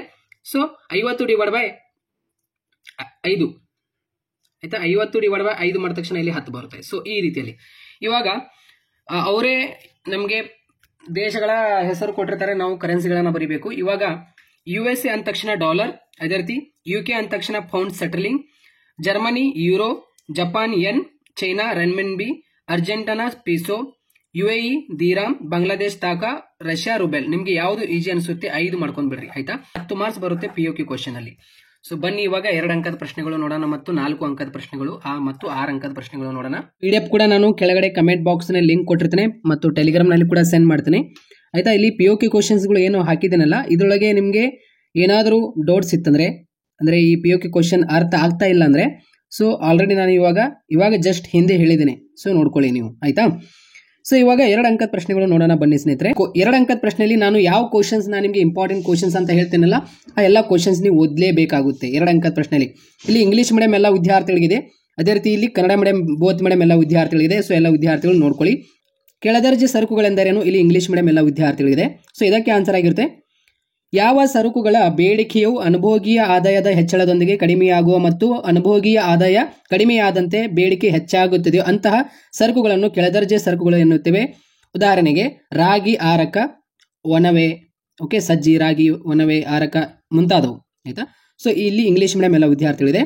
ಸೊ ನೆಕ್ಸ್ಟ್ ಕ್ವಶನ್, ಓಕೆ, ಏಕತಾನಾತ್ಮಕ ಒಲವು ಎಂದರೇನು, ಇದಕ್ಕೆ ಆನ್ಸರ್ ಆಗಿರುತ್ತೆ, ವಿವೇಚಶೀಲನಾದ ಅನುಭೋಗಿಯು ಹೆಚ್ಚಿನ ಮಟ್ಟದ ತೃಪ್ತಿಯನ್ನು ನೀಡುವ ಎತ್ತರದ ಔದಾಸೀನ್ಯ ರೇಖೆಯ ಕಡೆಗೆ, ಇಲ್ಲಿ ಔದಾಸೀನ್ಯ ಅಂತ ಆಗಬೇಕು, ಔದಾಸೀನ್ಯ ರೇಖೆಯ ಕಡೆಗೆ ಒಲವು ತೋರುವುದನ್ನು ಏಕತಾನಾತ್ಮಕ ಒಲವು ಎನ್ನುತ್ತೇವೆ. ಇಲ್ಲಿ ಇಂಗ್ಲೀಷ್ ಮೀಡಿಯಂ ಎಲ್ಲ ವಿದ್ಯಾರ್ಥಿಗಳಿದೆ. ಸೊ ನೆಕ್ಸ್ಟ್ ಕ್ವಶನ್ ನೋಡಿ, ಅನುಭೋಗಿಯ ವರ್ತನೆಯನ್ನು ವಿವರಿಸುವ 2 ವಿಧಾನಗಳನ್ನು ತಿಳಿಸಿ. Very very important. ಸಂಖ್ಯಾಸೂಚಕ ತುಷ್ಟಿಗುಣ ವಿಶ್ಲೇಷಣೆ, ಸ್ಥಾನದರ್ಶಕ ತುಷ್ಟಿಗುಣ ವಿಶ್ಲೇಷಣೆ. ಬೇಡಿಕೆ ನಿಯಮವನ್ನು ತಿಳಿಸಿ. Very very important. ಇತರ ಸ್ಥಿತಿಗತಿಗಳು ಸ್ಥಿರವಾಗಿದ್ದಾಗ ಸರಕಿನ ಬೆಲೆ ಹೆಚ್ಚಾದಾಗ ಸರಕಿನ ಬೇಡಿಕೆ ಪ್ರಮಾಣ ಕಡಿಮೆಯಾಗುತ್ತದೆ. ಸರಕಿನ ಬೆಲೆ ಕಡಿಮೆಯಾದಾಗ ಸರಕಿನ ಬೇಡಿಕೆ ಅಧಿಕವಾಗುತ್ತದೆ. ಬೆಲೆ ಮತ್ತು ಬೇಡಿಕೆಯ ನಡುವೆ ವಿರುದ್ಧ ಸಂಬಂಧವಿರುತ್ತದೆ ಅಂತ ಪ್ರಶ್ನೆ ವೆರಿ ವೆರಿ ಇಂಪಾರ್ಟೆಂಟ್ ಆಗಿರುತ್ತೆ. ಅದೇ ರೀತಿ ಇಲ್ಲಿ ಇದು 2ನೇ ಅಧ್ಯಾಯದಲ್ಲಿ ಕೇಳಿರುವಂತಹ ಪ್ರಶ್ನೆ ಆಗಿತ್ತು, ಆಯ್ತಾ. ಇದು 3ನೇ ಅಧ್ಯಾಯ ಯಾವುದು, ಉತ್ಪಾದನೆ ಮತ್ತು ವೆಚ್ಚಗಳು, ಪ್ರೊಡಕ್ಷನ್ ಅಂಡ್ ಕಾಸ್ಟ್ ಅಧ್ಯಾಯ ಮೇಲೆ ಕೇಳಿರುವಂತಹ ಪ್ರಶ್ನೆ ಆಗಿರುತ್ತೆ. Very very important. ದೀರ್ಘಾವಧಿ ವೆಚ್ಚಗಳು ಯಾವುವು, ದೀರ್ಘಾವಧಿ ಸರಾಸರಿ ವೆಚ್ಚ, ದೀರ್ಘಾವಧಿ ಸೀಮಾಂತ ವೆಚ್ಚ. ಇಲ್ಲಿ ಇಂಗ್ಲೀಷ್ ಮೀಡಿಯಂ ಬೋತ್ ಮೀಡಿಯಂ ಎಲ್ಲ ವಿದ್ಯಾರ್ಥಿಗಳಿದೆ, ಅಬ್ಸರ್ವ್ ಮಾಡ್ರಿ, ಆಯ್ತಾ. ಪ್ರತಿಫಲಗಳ ಪ್ರಮಾಣದ ವಿಧಗಳನ್ನು ತಿಳಿಸಿ ಅಂದ ತಕ್ಷಣ ಏರಿಕೆಯ ಪ್ರತಿಫಲ ಪ್ರಮಾಣ, ಸ್ಥಿರ ಪ್ರತಿಫಲ ಪ್ರಮಾಣ, ಇಳಿಕೆಯ ಪ್ರತಿಫಲ ಪ್ರಮಾಣ. ಅಲ್ಪಾವಧಿ ಮತ್ತು ದೀರ್ಘಾವಧಿ ಪರಿಕಲ್ಪನೆಗಳ ಅರ್ಥ ನೀಡಿ. Very very important. ಬದಲಾಗುವ ಉತ್ಪಾದನಾಂಗಗಳ ಬಳಕೆಯ ಪ್ರಮಾಣವನ್ನು ಹೆಚ್ಚಿಸಿಕೊಂಡು ಉತ್ಪಾದನೆಯನ್ನು ಸ್ವಲ್ಪ ಮಟ್ಟಿಗೆ ಹೆಚ್ಚಿಸಲು ಸಾಧ್ಯವಿರುವ ಅವಧಿಯನ್ನು ಅಲ್ಪಾವಧಿ ಎನ್ನುತ್ತೇವೆ. ಸ್ಥಿರ ಮತ್ತು ಬದಲಾಗುವ ಉತ್ಪಾದನಾಂಗಗಳ ಬಳಕೆಯ ಪ್ರಮಾಣದಲ್ಲಿ ಏರಿಳಿತ ಮಾಡಲು ಸಾಧ್ಯವಿರುವ ಬೇಡಿಕೆಗೆ ಅನುಗುಣವಾಗಿ ಪೂರೈಕೆಯನ್ನು ಹೆಚ್ಚಿಸಲು ಸಾಧ್ಯವಿರುವ ಅವಧಿಯನ್ನು ದೀರ್ಘಾವಧಿ ಎನ್ನುತ್ತೇವೆ ಅಂತ ಈ ಒಂದು ಪ್ರಶ್ನೆ ವೆರಿ ವೆರಿ ಇಂಪಾರ್ಟೆಂಟ್ ಆಗಿರುತ್ತೆ. ಇಂಗ್ಲೀಷ್ ಮೀಡಿಯಂ ಎಲ್ಲ ವಿದ್ಯಾರ್ಥಿಗಳಿದೆ. ನೆಕ್ಸ್ಟ್ ಕ್ವಶನ್, ಸಮೋತ್ಪನ್ನ ರೇಖೆ ಅಂದರೇನು, ಈ ಒಂದು ಪ್ರಶ್ನೆಗೆ ಆನ್ಸರ್ ನೋಡಿ. ಒಂದೇ ಮಟ್ಟದ ಉತ್ಪಾದನೆಯನ್ನು ನೀಡುವ 2 ಉತ್ಪಾದನಾಂಗಗಳ ಎಲ್ಲ ಸಂಭಾವನೆಯ ಸಂಯೋಜನೆಗಳ ಸಮೂಹವನ್ನು ತೋರಿಸುವ ರೇಖೆಗೆ ಸಮೋತ್ಪನ್ನ ರೇಖೆ, ಸಮೋತ್ಪನ್ನ ರೇಖೆ ಎನ್ನುತ್ತೇವೆ ಅಂತ ಕರೆಕ್ಟ್ ಮಾಡ್ಕೊಳ್ಳೋದು, ಆಯ್ತಾ. ಅದೇ ರೀತಿ ಇಲ್ಲಿ ಇಂಗ್ಲೀಷ್ ಮೀಡಿಯಂ ಎಲ್ಲ ವಿದ್ಯಾರ್ಥಿಗಳಿದೆ. ನೆಕ್ಸ್ಟ್ ಕ್ವಶನ್, ಇದು 4ನೇ ಅಧ್ಯಾಯದಲ್ಲಿ ಕೇಳುವಂತಹ ಪ್ರಶ್ನೆ ಆಗಿರುತ್ತೆ, 2 ಅಂಕದ ಪ್ರಶ್ನೆ. ಒಂದು ಉದ್ಯಮ ಘಟಕದ ಪೂರೈಕೆ ರೇಖೆಯನ್ನು ನಿರ್ಧರಿಸುವ 2 ಅಂಶಗಳು, ತಂತ್ರಜ್ಞಾನದ ಪ್ರಗತಿ, ಆದಾನದ ಅಥವಾ ಉತ್ಪಾದನಾಂಗ ಬೆಲೆಗಳು ಅಂತ. ನೆಕ್ಸ್ಟ್ ಕ್ವಶನ್, ಬೆಲೆ ಪೂರೈಕೆ ಸ್ಥಿತಿಸ್ಥಾಪಕತ್ವ ಅರ್ಥವನ್ನು ನೀಡಿ ಮತ್ತು ಅದರ ಸೂತ್ರ ನೋಡಿ. ಇದಕ್ಕೆ ಆನ್ಸರ್ ಆಗಿರುತ್ತೆ, ಬೆಲೆ ಪ್ರಮಾಣದಲ್ಲಾಗುವ ಬದಲಾವಣೆಗನುಗಾಗಿ ಪೂರೈಕೆ ಪ್ರಮಾಣದಲ್ಲಾಗುವ ಬದಲಾವಣೆಯನ್ನು ಬೆಲೆ ಪೂರೈಕೆ ಸ್ಥಿತಿಸ್ಥಾಪಕತ್ವ ಎನ್ನುತ್ತೇವೆ. ಅದಕ್ಕೆ ಸೂತ್ರ ಇಲ್ಲಿದೆ ನೋಡಿ ಸ್ನೇಹಿತರೆ, ಆಯ್ತಾ. ಇಲ್ಲಿ ಇಂಗ್ಲೀಷ್ ಮೀಡಿಯಂ ಮತ್ತು ಕನ್ನಡ ಮೀಡಿಯಂ ಬೋತ್ ಮೀಡಿಯಂ ಎಲ್ಲ ವಿದ್ಯಾರ್ಥಿಗಳಿದೆ. ಸೊ ಇದು ಸೂತ್ರ ಆಗಿರುತ್ತೆ. ನೆಕ್ಸ್ಟ್ ಕ್ವಶನ್, ಆಯ್ತಾ. ಇಲ್ಲಿ ಇಂಗ್ಲೀಷ್ ಮೀಡಿಯಂ ಎಲ್ಲ ವಿದ್ಯಾರ್ಥಿಗಳಿಗೆ ಸೂತ್ರ ಇದೆ. ನೆಕ್ಸ್ಟ್ ಕ್ವಶನ್ ನೋಡಿ, ಸ್ಥಗಿತಿಯ ಬಿಂದುವಿನ ಅರ್ಥವನ್ನು ನೀಡಿ. Very very important. ಅಲ್ಪಾವಧಿ ಸೀಮಾಂತ ವೆಚ್ಚದ ರೇಖೆಯು SMC ಸರಾಸರಿ ಬದಲಾಗುವ ವೆಚ್ಚದ ರೇಖೆ ABCಯನ್ನು ಛೇದಿಸುವ ಕನಿಷ್ಠ ಬಿಂದುವನ್ನು ಉದ್ಯಮ ಘಟಕದ ಸ್ಥಗಿತಿಯ ಬಿಂದು ಎನ್ನುತ್ತೇವೆ. ಇಲ್ಲಿ ಇಂಗ್ಲೀಷ್ ಮೀಡಿಯಂ ಎಲ್ಲ ವಿದ್ಯಾರ್ಥಿಗಳಿದೆ. ಪರಿಪೂರ್ಣ ಪೈಪೋಟಿ ಮಾರುಕಟ್ಟೆಯಲ್ಲಿ ಉದ್ಯಮ ಘಟಕವೊಂದರ ಲಾಭವನ್ನು ಗಳಿಸುವ ಅಗತ್ಯವಿರುವ ಷರತ್ತುಗಳನ್ನು ತಿಳಿಸಿ, ಆಯ್ತಾ. ಇದಕ್ಕೆ ಆನ್ಸರ್ ಆಗಿರುತ್ತೆ ಸ್ನೇಹಿತರೆ, ಬೆಲೆ P ಸೀಮಾಂತ ವೆಚ್ಚಕ್ಕೆ ಸಮನಾಗಿರಬೇಕು. ಒಂದನೇದಾಯ್ತು, ಸೀಮಾಂತ ವೆಚ್ಚವು Q0ದಲ್ಲಿ ಇಳಿಕೆಯಾಗುವುದಿಲ್ಲ ಅಂತ, ಆಯ್ತಾ. ಅದೇ ರೀತಿ ನೆಕ್ಸ್ಟ್ ಕ್ವಶನ್, ಶ್ರಮದ ಮಾರುಕಟ್ಟೆಯಲ್ಲಿ ಕೂಲಿಯು ಹೇಗೆ ನಿರ್ಧಾರವಾಗುತ್ತದೆ. Very very important. ಮೇಲ್ಮುಖ ಇಳಿಜಾರಿನ ಪೂರೈಕೆ ರೇಖೆ ಮತ್ತು ಕೆಳಮುಖ ಇಳಿಜಾರಿನ ಬೇಡಿಕೆ ರೇಖೆಗಳು ಸ್ಪಂದಿಸುವ ಬಿಂದುವಿನಲ್ಲಿ ಸಮತೋಲನ ಕೂಲಿ ನಿರ್ಧಾರವಾಗುತ್ತದೆ. ಈ ಬಿಂದುವಿನಲ್ಲಿ ಕುಟುಂಬಗಳು ಪೂರೈಸಲು ಬಯಸುವ ಶ್ರಮವು ಉದ್ಯಮ ಘಟಕಗಳು ನೇಮಿಸಿಕೊಳ್ಳುವ ಬಯಸುವ ಶ್ರಮಕ್ಕೆ ಸಮನಾಗಿರುತ್ತದೆ ಅಂತ ಆನ್ಸರ್ ಆಗಿರುತ್ತೆ. ಸೊ ಇಲ್ಲಿ ಇಂಗ್ಲೀಷ್ ಮೀಡಿಯಂ ಎಲ್ಲ ವಿದ್ಯಾರ್ಥಿಗಳಿದೆ. ಇಲ್ಲಿ ನೆಕ್ಸ್ಟ್ ಅಧ್ಯಾಯ ಮೇಲೆ ನಿಮಗೆ ಕೇಳಿರುವಂತಹ ಈ ಒಂದು 5ನೇ ಅಧ್ಯಾಯ ಮೇಲೆ ನಿಮಗೆ ಕೇಳಿರುವಂತಹ 2 ಅಂಕದ ಪ್ರಶ್ನೆ, ಸಮತೋಲನ ಬೆಲೆ ಮತ್ತು ಪ್ರಮಾಣವನ್ನು ವ್ಯಾಖ್ಯಾನಿಸಿ. Very very important. ಉದ್ಯಮವು ಯಾವ ಬೆಲೆಯಲ್ಲಿ ಸಮತೋಲನವನ್ನು ಸಾಧಿಸಲಾಗುತ್ತದೆ ಆ ಬೆಲೆಯನ್ನು ಸಮತೋಲನ ಬೆಲೆಯನ್ನು ಕರೆಯುತ್ತೇವೆ. ಸಮತೋಲನ ಬೆಲೆಯಲ್ಲಿ ಕೊಂಡುಕೊಳ್ಳಲು ಮತ್ತು ಮಾರಾಟ ಮಾಡಲಾದ ಸರಕುಗಳ ಪ್ರಮಾಣವನ್ನು ಸಮತೋಲನ ಪ್ರಮಾಣ ಎನ್ನುತ್ತೇವೆ. ಇಲ್ಲಿ ಇಂಗ್ಲೀಷ್ ಮೀಡಿಯಂ ಎಲ್ಲ ವಿದ್ಯಾರ್ಥಿಗಳಿದೆ. ಈ ಒಂದು ಪ್ರಶ್ನೆ ಕೂಡ ವೆರಿ ವೆರಿ ಇಂಪಾರ್ಟೆಂಟ್. ಅಧಿಕ ಬೇಡಿಕೆ ಮತ್ತು ಅಧಿಕ ಪೂರೈಕೆಗಳ ನಡುವಿನ ವ್ಯತ್ಯಾಸ. ಯಾವ ಬೆಲೆಯಲ್ಲಿ ಮಾರುಕಟ್ಟೆ ಬೇಡಿಕೆಯು ಮಾರುಕಟ್ಟೆ ಪೂರೈಕೆಗಿಂತ ಅಧಿಕವಿದ್ದರೆ ಅದನ್ನು ಅಧಿಕ ಬೇಡಿಕೆ ಎನ್ನುತ್ತೇವೆ. ಯಾವ ಬೆಲೆಯಲ್ಲಿ ಮಾರುಕಟ್ಟೆ ಪೂರೈಕೆಯು ಮಾರುಕಟ್ಟೆ ಬೇಡಿಕೆಗಿಂತ ಅಧಿಕವಿದ್ದರೆ ಅದನ್ನು ಅಧಿಕ ಪೂರೈಕೆ ಎನ್ನುತ್ತೇವೆ ಅಂತ ಪ್ರಶ್ನೆಗೆ ಆನ್ಸರ್. ಈ ಒಂದು ಪ್ರಶ್ನೆ ಕೂಡ ಆನ್ಸರ್ ನೋಡಿ, ವೆರಿ ವೆರಿ ಇಂಪಾರ್ಟೆಂಟ್ ಇದು. ಬೇಡಿಕೆ ಮತ್ತು ಪೂರೈಕೆ ರೇಖೆಗಳೆರಡು ಏಕಕಾಲಕ ಪಲ್ಲಟಗೊಂಡಾಗ ಸಂಭವಿಸುವ ಯಾವುದಾದರೂ 2 ಸಂಭವನೀಯ ವಿಧಾನಗಳನ್ನು ಬರೆಯಿರಿ. ಇದಕ್ಕೆ ಆನ್ಸರ್ ನೋಡಿ, ಬೇಡಿಕೆ ಮತ್ತು ಪೂರೈಕೆ ರೇಖೆಗಳೆರಡು ಎಡಭಾಗಕ್ಕೆ ಪಲ್ಲಟಗೊಳ್ಳುತ್ತದೆ. ಬೇಡಿಕೆ ಮತ್ತು ಪೂರೈಕೆ ರೇಖೆಗಳ ಎರಡು ಬಲಭಾಗಕ್ಕೆ ಪಲ್ಲಟಗೊಳ್ಳುತ್ತಿದೆ ಅಂತ ಇಲ್ಲಿ ಇಂಗ್ಲಿಷ್ ಮೀಡಿಯಂ ಎಲ್ಲ ವಿದ್ಯಾರ್ಥಿಗಳಿದೆ. ಇದು ಎರಡನೆಯ ಅಧ್ಯಾಯ ಮೇಲೆ ಅಂದರೆ ರಾಷ್ಟ್ರೀಯ ವರಮಾನ ಲೆಕ್ಕಾಚಾರ ಪಾರ್ಟ್ 2 ನಲ್ಲಿನ ಎರಡನೇ ಅಧ್ಯಾಯ ಇದೆಯಲ್ಲ, ರಾಷ್ಟ್ರೀಯ ವರಮಾನ ಲೆಕ್ಕಾಚಾರ, ಆ ಅಧ್ಯಾಯ ಮೇಲೆ ನಿಮಗೆ ಕೇಳಿರುವಂತಹ 2 ಅಂಕದ ಪ್ರಶ್ನೆ. ಜಿಡಿಪಿ ರಾಷ್ಟ್ರೀಯ ವರಮಾನ ಮಾಪನದ 3 ವಿಧಾನಗಳನ್ನು ತಿಳಿಸಿ. ಇದಕ್ಕೆ ಆನ್ಸರ್ ಆಗಿರುತ್ತೆ ಉತ್ಪನ್ನ ಅಥವಾ ಮೌಲ್ಯವರ್ಧಿತ ವಿಧಾನ, ವೆಚ್ಚದ ವಿಧಾನ, ವರಮಾನ ವಿಧಾನ. ವರಮಾನ ಅಂದರೆ ಆದಾಯ. ನೆಕ್ಸ್ಟ್ ಕ್ವಶನ್, ಇಲ್ಲಿ ಇಂಗ್ಲಿಷ್ ಮೀಡಿಯಂ ಎಲ್ಲ ವಿದ್ಯಾರ್ಥಿಗಳಿದೆ. 4 ಉತ್ಪಾದನಾಂಗಗಳು ಯಾವುವು ಮತ್ತು ಅವುಗಳ ಪ್ರತಿಫಲವನ್ನು ತಿಳಿಸಿ. ಭೂಮಿ ಅಂದ ತಕ್ಷಣ ಗೇಣಿ, ಶ್ರಮ, ಕೂಲಿ = ಹಾಕಿ ಬರಬೇಕು. ಬಂಡವಾಳ, ಬಡ್ಡಿ, ಸಂಘಟನೆ, ಲಾಭ. ಇಲ್ಲಿ ಇಂಗ್ಲಿಷ್ ಮೀಡಿಯಂ ಎಲ್ಲ ವಿದ್ಯಾರ್ಥಿಗಳಿದೆ. ವೆರಿ ವೆರಿ ಇಂಪಾರ್ಟೆಂಟ್ ಈ ಒಂದು ಪ್ರಶ್ನೆ ಕೂಡ. ನಾಮಮಾತ್ರ ಮತ್ತು ನೈಜ ಜಿಡಿಪಿಗಳ ನಡುವಿನ ವ್ಯತ್ಯಾಸ ಬರೆಯಿರಿ. ಪ್ರಸ್ತುತ ಬೆಲೆಯಲ್ಲಿ ಅಂದಾಜು ಮಾಡಲಾದ ರಾಷ್ಟ್ರೀಯ ವರಮಾನವನ್ನು ಮಾತ್ರ ರಾಷ್ಟ್ರೀಯ ವರಮಾನ ಎನ್ನುತ್ತೇವೆ.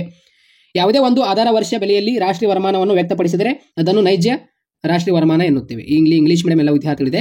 ನೆಕ್ಸ್ಟ್ ಕ್ವಶನ್, ಜಿಡಿಪಿ ಎಂಪಿ ಮತ್ತು ಜಿಡಿಪಿ ಪಿಸಿಯ ಸಮೀಕರಣವನ್ನು ಬರೆಯಿರಿ. ವೆರಿ ವೆರಿ ಇಂಪಾರ್ಟೆಂಟ್ ಸ್ನೇಹಿತರೆ, ಆಯ್ತಾ. ಇದಕ್ಕೆ ಆನ್ಸರ್ ಆಗಿರುತ್ತೆ ಇಲ್ಲಿ ನೋಡಿ, GDP MP = C+I + G + X - M. ಆಯ್ತಾ. ಜಿಡಿಪಿ ಪಿಸಿ, ಆಯ್ತಾ, ಇಲ್ಲಿ ಪಿಸಿ ಆಗಬೇಕು. FC = ಜಿಡಿಪಿ ಎಂಪಿ - NIT ಅಂದರೆ ನೆಟ್. ಸೊ ಈ ರೀತಿಯಲ್ಲಿ ಇಲ್ಲಿ ಸಮೀಕರಣ ಇಂಗ್ಲಿಷ್ ಮೀಡಿಯಂ ಮತ್ತು ಕನ್ನಡ ಮೀಡಿಯಂ ಬೋತ್ ಮೀಡಿಯಂ ಎಲ್ಲ ವಿದ್ಯಾರ್ಥಿಗಳಿದೆ. ಇದು 3ನೇ ಅಧ್ಯಾಯ ಅಂದರೆ ಹಣ ಮತ್ತು ಬ್ಯಾಂಕಿಂಗ್, ಆಯ್ತಾ, ಮನಿ ಆ್ಯಂಡ್ ಬ್ಯಾಂಕಿಂಗ್. ಹಣದ 2 ಉದ್ದೇಶಗಳನ್ನು ತಿಳಿಸಿ ಅಂದ ತಕ್ಷಣ ವ್ಯವಹಾರದ ದೃಷ್ಟಿಯಿಂದ ಹಣದ ಬೇಡಿಕೆ ವೆರಿ ವೆರಿ ಇಂಪಾರ್ಟೆಂಟ್. ಸಟ್ಟ ವ್ಯಾಪಾರದ ದೃಷ್ಟಿಯಿಂದ ಹಣದ ಬೇಡಿಕೆ, ಈ ಪ್ರಶ್ನೆ very very important. Next question, ಈ ಒಂದು ಪ್ರಶ್ನೆ ಕೂಡ ವೆರಿ ವೆರಿ ಇಂಪಾರ್ಟೆಂಟ್. CRR ಮತ್ತು SLR ಗಳ ಅರ್ಥವನ್ನು ನೀಡಿ. ಇದು 3ನೇ ಅಧ್ಯಾಯದಲ್ಲಿ ನಿಮಗೆ ಕೇಳುವಂತಹ ಪ್ರಶ್ನೆ ಆಗಿರುತ್ತೆ. ನೋಡಿ, ವಾಣಿಜ್ಯ ಬ್ಯಾಂಕುಗಳು ಕಾನೂನು ರೀತಿಯಲ್ಲಿ ತಮ್ಮ ಠೇವಣಿಯ ಒಂದು ಭಾಗವನ್ನು ರಿಸರ್ವ್ ಬ್ಯಾಂಕಿನಲ್ಲಿ ನಗದು ಮೀಸಲು ರೂಪದಲ್ಲಿ ಇಡುವುದನ್ನು ನಗದು ಮೀಸಲು ಅನುಪಾತ ಅಂದರೆ ಕ್ಯಾಶ್ ರಿಸರ್ವ್ ರೇಷಿಯೋ ಎಂದು ನಾವು ಕರೆಯುತ್ತೇವೆ. ಆಯ್ತಾ. SLR ಅಂದರೆ ವಾಣಿಜ್ಯ ಬ್ಯಾಂಕುಗಳು ತಮ್ಮ ಒಟ್ಟು ಠೇವಣಿಯ ಒಂದು ಭಾಗವನ್ನು ತಮ್ಮಲ್ಲಿಯೇ ನಗದು ಮೀಸಲು ರೂಪದಲ್ಲಿ ಇಟ್ಟುಕೊಳ್ಳುವುದನ್ನು ಶಾಸನಬದ್ಧ ದ್ರವ್ಯತಾ ಅನುಪಾತ ಎನ್ನುತ್ತೇವೆ ಅಂತ. ಇಲ್ಲಿ ಇಂಗ್ಲಿಷ್ ಮೀಡಿಯಂ ಎಲ್ಲ ವಿದ್ಯಾರ್ಥಿಗಳಿದೆ. ಆಯ್ತಾ. ಅದೇ ರೀತಿ ನೆಕ್ಸ್ಟ್ ಕ್ವಶನ್, ಹೆಚ್ಚುವರಿ ಬೇಡಿಕೆ ಮತ್ತು ಕೊರತೆ ಬೇಡಿಕೆಗಳ ಅರ್ಥವನ್ನು ಬರೆಯಿರಿ. ನೋಡಿ, 4ನೇ ಅಧ್ಯಾಯದಲ್ಲಿ ಪಾರ್ಟ್ 2 ನಲ್ಲಿನ 4ನೇ ಅಧ್ಯಾಯದಲ್ಲಿ ಕೇಳುವಂಥ ಪ್ರಶ್ನೆ ವೆರಿ ವೆರಿ ಇಂಪಾರ್ಟೆಂಟ್. ಸಂಪೂರ್ಣ ಉದ್ಯೋಗ ಉತ್ಪಾದನೆಯಲ್ಲಿ ಸಮಗ್ರ ಬೇಡಿಕೆಯು ಸಮಗ್ರ ಪೂರೈಕೆಗಿಂತ ಅಧಿಕ ಅಂದರೆ ಕಡಿಮೆ ಇದ್ದರೆ ಕೊರತೆಯ ಬೇಡಿಕೆ ಎನ್ನುತ್ತೇವೆ. ಇಲ್ಲಿ ಕಡಿಮೆ ಇದ್ದರೆ ಕೊರತೆಯ ಬೇಡಿಕೆ ಎನ್ನುತ್ತೇವೆ. ಸಂಪೂರ್ಣ ಉದ್ಯೋಗ ಉತ್ಪಾದನೆಯಲ್ಲಿ ಸಮಗ್ರ ಬೇಡಿಕೆಯು ಸಮಗ್ರ ಪೂರೈಕೆಗಿಂತ ಅಧಿಕವಿದ್ದರೆ ಅಥವಾ ಹೆಚ್ಚುವರಿ ಬೇಡಿಕೆ ಎನ್ನುತ್ತೇವೆ ಅಂತ. ಇಷ್ಟೇ. ಇಲ್ಲಿ ಇಂಗ್ಲಿಷ್ ಮೀಡಿಯಂ ಎಲ್ಲ ವಿದ್ಯಾರ್ಥಿಗಳಿದೆ. ಅದೇ ರೀತಿ ಈ ಒಂದು ಪ್ರಶ್ನೆ ಕೂಡ ವೆರಿ ವೆರಿ ಇಂಪಾರ್ಟೆಂಟ್. ಹೂಡಿಕೆ ಬಿಂಬಕದ ಅರ್ಥವನ್ನು ನೀಡಿ ಮತ್ತು ಅದರ ಸೂತ್ರವನ್ನು ಬರೆಯಿರಿ. ಹೂಡಿಕೆ ಮತ್ತು ಆದಾಯ ನಡಿನ ಕ್ರಿಯಾವಲಂಬಿ ಸಂಬಂಧವನ್ನು ಹೂಡಿಕೆ ಬಿಂಬಕ ಎನ್ನುತ್ತೇವೆ. ಇಲ್ಲಿ I = ಇಲ್ಲಿ I ಆನ್ಸರ್ ಆಗಿರುತ್ತೆ. ಇಲ್ಲಿ ಮಿತಿವ್ಯಯದ ವಿರೋಧಾಭಾಸದ ಅರ್ಥವನ್ನು ನೀಡಿ. Very very important. ನೋಡಿ, ಒಂದು ಆರ್ಥಿಕತೆಯಲ್ಲಿನ ಎಲ್ಲ ಜನರು ಉಳಿತಾಯ ಮಾಡುವ ಆದಾಯದ ಅನುಪಾತವನ್ನು ಹೆಚ್ಚಿಸಿದರೆ ಆರ್ಥಿಕ ಉಳಿತಾಯದ ಒಟ್ಟು ಮೌಲ್ಯವು ಹೆಚ್ಚಾಗಲಾರದು. ಅದು ಕಡಿಮೆ ಆಗಬಹುದು ಅಥವಾ ಬದಲಾಗದೇ ಇರಬಹುದು. ಅದನ್ನು ಮಿತಿವ್ಯಯದ ವಿರೋಧಾಭಾಸ ಎನ್ನುತ್ತೇವೆ. ಅದೇ ರೀತಿ ನೆಕ್ಸ್ಟ್ ಕ್ವಶನ್, ಇಲ್ಲಿ ಇಂಗ್ಲಿಷ್ ಮೀಡಿಯಂ ಎಲ್ಲ ವಿದ್ಯಾರ್ಥಿಗಳಿದೆ ಇಲ್ಲಿ, ಆಯ್ತಾ. ಇದು ಇಂಗ್ಲಿಷ್ ಮೀಡಿಯಂ. ನೆಕ್ಸ್ಟ್ ಕ್ವಶನ್, ಪುಕಟೆ ಸವಾರರು ಎಂದರೆ ಯಾರು? ಅವರನ್ನು ಏಕೆ ಹಾಗೆ ಕರೆಯುತ್ತಾರೆ? ಯಾವ ಬಳಕೆದಾರರು ಶುಲ್ಕ ಪಾವತಿಸದೆ ಪುಕಟೆಯಾಗಿ ಸಾರ್ವಜನಿಕರಿಂದ ಸೇವೆಯನ್ನು ಬಳಸುತ್ತಾರೋ ಅವರನ್ನು ಪುಕಟೆ ಸವಾರರು ಎಂದು ನಾವು ಕರೆಯುತ್ತೇವೆ. ಇಂಗ್ಲಿಷ್ ಮೀಡಿಯಂ ಎಲ್ಲ ವಿದ್ಯಾರ್ಥಿಗಳಿದೆ. ಅದೇ ರೀತಿ ನೆಕ್ಸ್ಟ್ ಕ್ವಶನ್, ಮಿಗುತೆ ಮುಂಗಡ ಪತ್ರ ಮತ್ತು ಕೊರತೆಯ ಮುಂಗಡ ಪತ್ರ. ನಿಮಗೆ ವ್ಯತ್ಯಾಸ ಕೇಳಬಹುದು. Very very important. ಸರ್ಕಾರದ ನಿರೀಕ್ಷಿತ ಆದಾಯ ನಿರೀಕ್ಷಿತ ವೆಚ್ಚಕ್ಕಿಂತ ಅಧಿಕವಿದ್ದರೆ ಮಿಗುತೆ ಮುಂಗಡ ಪತ್ರವಾಗಿದೆ. ಕೊರತೆಯ ಮುಂಗಡ ಪತ್ರ ಅಂದರೆ ನಿರೀಕ್ಷಿತ ವೆಚ್ಚ ನಿರೀಕ್ಷಿತ ಆದಾಯಕ್ಕಿಂತ ಅಧಿಕವಿರುವುದು ಕೊರತೆಯ ಮುಂಗಡ ಪತ್ರ ಆಗಿದೆ. ಸಾಮಾನ್ಯವಾಗಿ ಅಭಿವೃದ್ಧಿಯ ಹೊಂದಿದ ರಾಷ್ಟ್ರಗಳು ಮಿಗುತೆ ಮುಂಗಡ ಪತ್ರವನ್ನು ಹೊಂದಿರುತ್ತದೆ. ಅಭಿವೃದ್ಧಿಶೀಲ ರಾಷ್ಟ್ರಗಳು ಸರ್ಕಾರಗಳು ಕೊರತೆಯ ಮುಂಗಡ ಪತ್ರವನ್ನು ತಯಾರಿಸುತ್ತದೆ. 2 ಬರೀರಿ ಸಾಕು. ಇಲ್ಲಿ ಇಂಗ್ಲಿಷ್ ಮೀಡಿಯಂ ಎಲ್ಲ ವಿದ್ಯಾರ್ಥಿಗಳಿದೆ. ಇಲ್ಲಿ ಸ್ವಲ್ಪ ಚಿಕ್ಕದಾಗಿದೆ. ಇಲ್ಲಿ ಇಂಗ್ಲಿಷ್ ಮೀಡಿಯಂ ಎಲ್ಲ ವಿದ್ಯಾರ್ಥಿಗಳು ನೋಡ್ಕೊಳ್ಳಿ. Very very important. ಸಾರ್ವಜನಿಕ ಸರಕುಗಳು ಸರ್ಕಾರವರೇ ಏಕೆ ಪೂರೈಸಬೇಕು? Very very important. ಇದು ಯಾವುದಾದ್ರೂ 2 ಬರೀರಿ. ಇಲ್ಲಿ 2 ಕೊಟ್ಟಿದೆ ನಾನು. ಸರ್ಕಾರ ಲಾಭರಹಿತ ಸರಕುಗಳನ್ನು ಸಮಾಜದ ಎಲ್ಲ ಜನರಿಗೆ ಸಮಾನವಾಗಿ ದೊರೆಯುವಂತೆ ಮಾಡುತ್ತದೆ. ಇದರಿಂದ ಸಾರ್ವಜನಿಕ ಕೆಲವು ಸೌಲಭ್ಯಗಳಿಂದ ವಂಚಿತಗೊಳ್ಳುವುದು ತಪ್ಪುತ್ತದೆ ಅಂತ. ಸಾರ್ವಜನಿಕ ಸರಕುಗಳ ಲಾಭವು ಎಲ್ಲಾ ವರ್ಗದ ಜನರಿಗೆ ಲಭ್ಯವಾಗಬೇಕಾದರೆ ಸರ್ಕಾರವರೇ ಇವುಗಳನ್ನು ಒದಗಿಸಬೇಕು. ಉದಾಹರಣೆಗೆ ಆರೋಗ್ಯ, ಶಿಕ್ಷಣ, ರಾಷ್ಟ್ರೀಯ ರಕ್ಷಣೆ ಮುಂತಾದವು ಸಾರ್ವಜನಿಕ ಸರಕುಗಳಾಗಿವೆ. ಇಲ್ಲಿ ಇಂಗ್ಲಿಷ್ ಮೀಡಿಯಂ ಎಲ್ಲ ವಿದ್ಯಾರ್ಥಿಗಳಿದೆ. ಇಲ್ಲಿ ನೋಡಿ. ಅದೇ ರೀತಿ ಕೊನೆಯ ಚಾಪ್ಟರ್ನಲ್ಲಿ ಬಂದಿರುವಂತಹ, ಇದು 5ನೇ ಚಾಪ್ಟರ್ ಆಯಿತು. ಇದು 6ನೇ ಚಾಪ್ಟರ್ನಲ್ಲಿ ಬಂದಿರುವಂತಹ ಪ್ರಶ್ನೆ ಆಗಿರುತ್ತೆ. ಯಾವುದು? ಮುಕ್ತ ಆರ್ಥಿಕತೆಯ 3 ಕೊಂಡಿಗಳನ್ನು ತಿಳಿಸಿ ಅಂದ ತಕ್ಷಣ ಸರಕು ಮಾರುಕಟ್ಟೆ ಕೊಂಡಿ, ಅದೇ ರೀತಿ ಹಣಕಾಸು ಮಾರುಕಟ್ಟೆ ಕೊಂಡಿ, ಶ್ರಮ ಮಾರುಕಟ್ಟೆ ಕೊಂಡಿ. ಇದು ಆನ್ಸರ್ ಆಗಿರುತ್ತೆ. ಅದೇ ರೀತಿ ಕೊನೆಯ ಪ್ರಶ್ನೆ ಬಂದ್ಬಿಟ್ಟು ಮುಕ್ತ ಆರ್ಥಿಕತೆ ಎಂದರೆ ಏನೊಂದು ಅರ್ಥೈಸುವಿರಿ ಅಂತ ಪ್ರಶ್ನೆಗೆ ಆನ್ಸರ್ ನೋಡಿ. ಜಗತ್ತಿನ ಇತರೆ ರಾಷ್ಟ್ರಗಳೊಂದಿಗೆ ಸರಕು ಮತ್ತು ಸೇವೆಗಳ ಹಾಗೂ ಹಣಕಾಸು ಸಂಬಂಧಿತ ಆರ್ಥಿಕ ವ್ಯವಹಾರ ಸಂಬಂಧಗಳನ್ನು ಹೊಂದಿರುವ ಅರ್ಥವ್ಯವಸ್ಥೆಯನ್ನು ಮುಕ್ತ ಅರ್ಥವ್ಯವಸ್ಥೆ ಎನ್ನುತ್ತೇವೆ ಅಂತ. ಸೊ ಈ ರೀತಿಯಲ್ಲಿ ನೀವು ಆನ್ಸರ್ ಮಾಡಬೇಕಾಗುತ್ತೆ.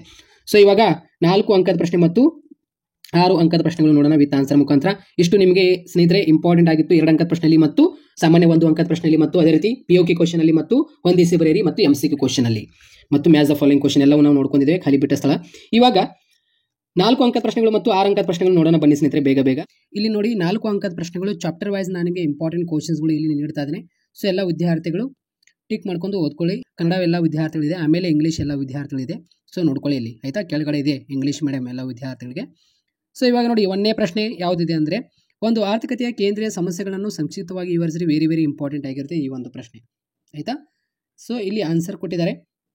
ಸೊ ನೋಡಿ ಇದರೊಳಗೆ ಪಾಯಿಂಟ್ಸ್ ಬರುತ್ತೆ, ಪಾಯಿಂಟ್ಸ್ಗಳು ಹಾಕಿ ಎಕ್ಸ್ಪ್ಲೇಷನ್ ಮಾಡಬೇಕಾಗುತ್ತೆ ಸ್ನೇಹಿತರೆ ಆಯ್ತಾ. ನೋಡಿ ಈ ರೀತಿ ಪಾಯಿಂಟ್ಸ್ಗಳು ಬರುತ್ತೆ, ಪಾಯಿಂಟ್ಸ್ಗಳು ಹಾಕಿ ಎಕ್ಸ್ಪ್ಲೇಷನ್ ಮಾಡಬೇಕು. ಆನ್ಸರ್ ಇದೆ ಇಲ್ಲಿ ಆಯ್ತಾ. ಕ್ವಶನ್ ನಂಬರ್ ನೆಕ್ಸ್ಟ್, ಇದು ಕೂಡ ವೆರಿ ಇಂಪಾರ್ಟೆಂಟ್. ಒಟ್ಟು ತುಷ್ಟಿಗುಣ ಮತ್ತು ಸೀಮಾಂತ ತುಷ್ಟಿಗುಣ ನಡುವಿನ ವ್ಯತ್ಯಾಸ ವೆರಿ ಇಂಪಾರ್ಟೆಂಟ್ ಇದು ಆಯ್ತಾ. ನಡುವಿನ ವ್ಯತ್ಯಾಸ ಇಲ್ಲಿ ಕೊಟ್ಟಿದ್ದೇನೆ, ಇಲ್ಲಿ ಕಂಟಿನ್ಯೂ ಇದೆ ಅದು ಫೋಟೋ. ಬದಲಿ ಸರಕು ಮತ್ತು ಪೂರಕ ಸರಕುಗಳ ನಡುವಿನ ವ್ಯತ್ಯಾಸ ವೆರಿ ಇಂಪಾರ್ಟೆಂಟ್ 4 ಅಂಕದ ಪ್ರಶ್ನೆಯಲ್ಲಿ.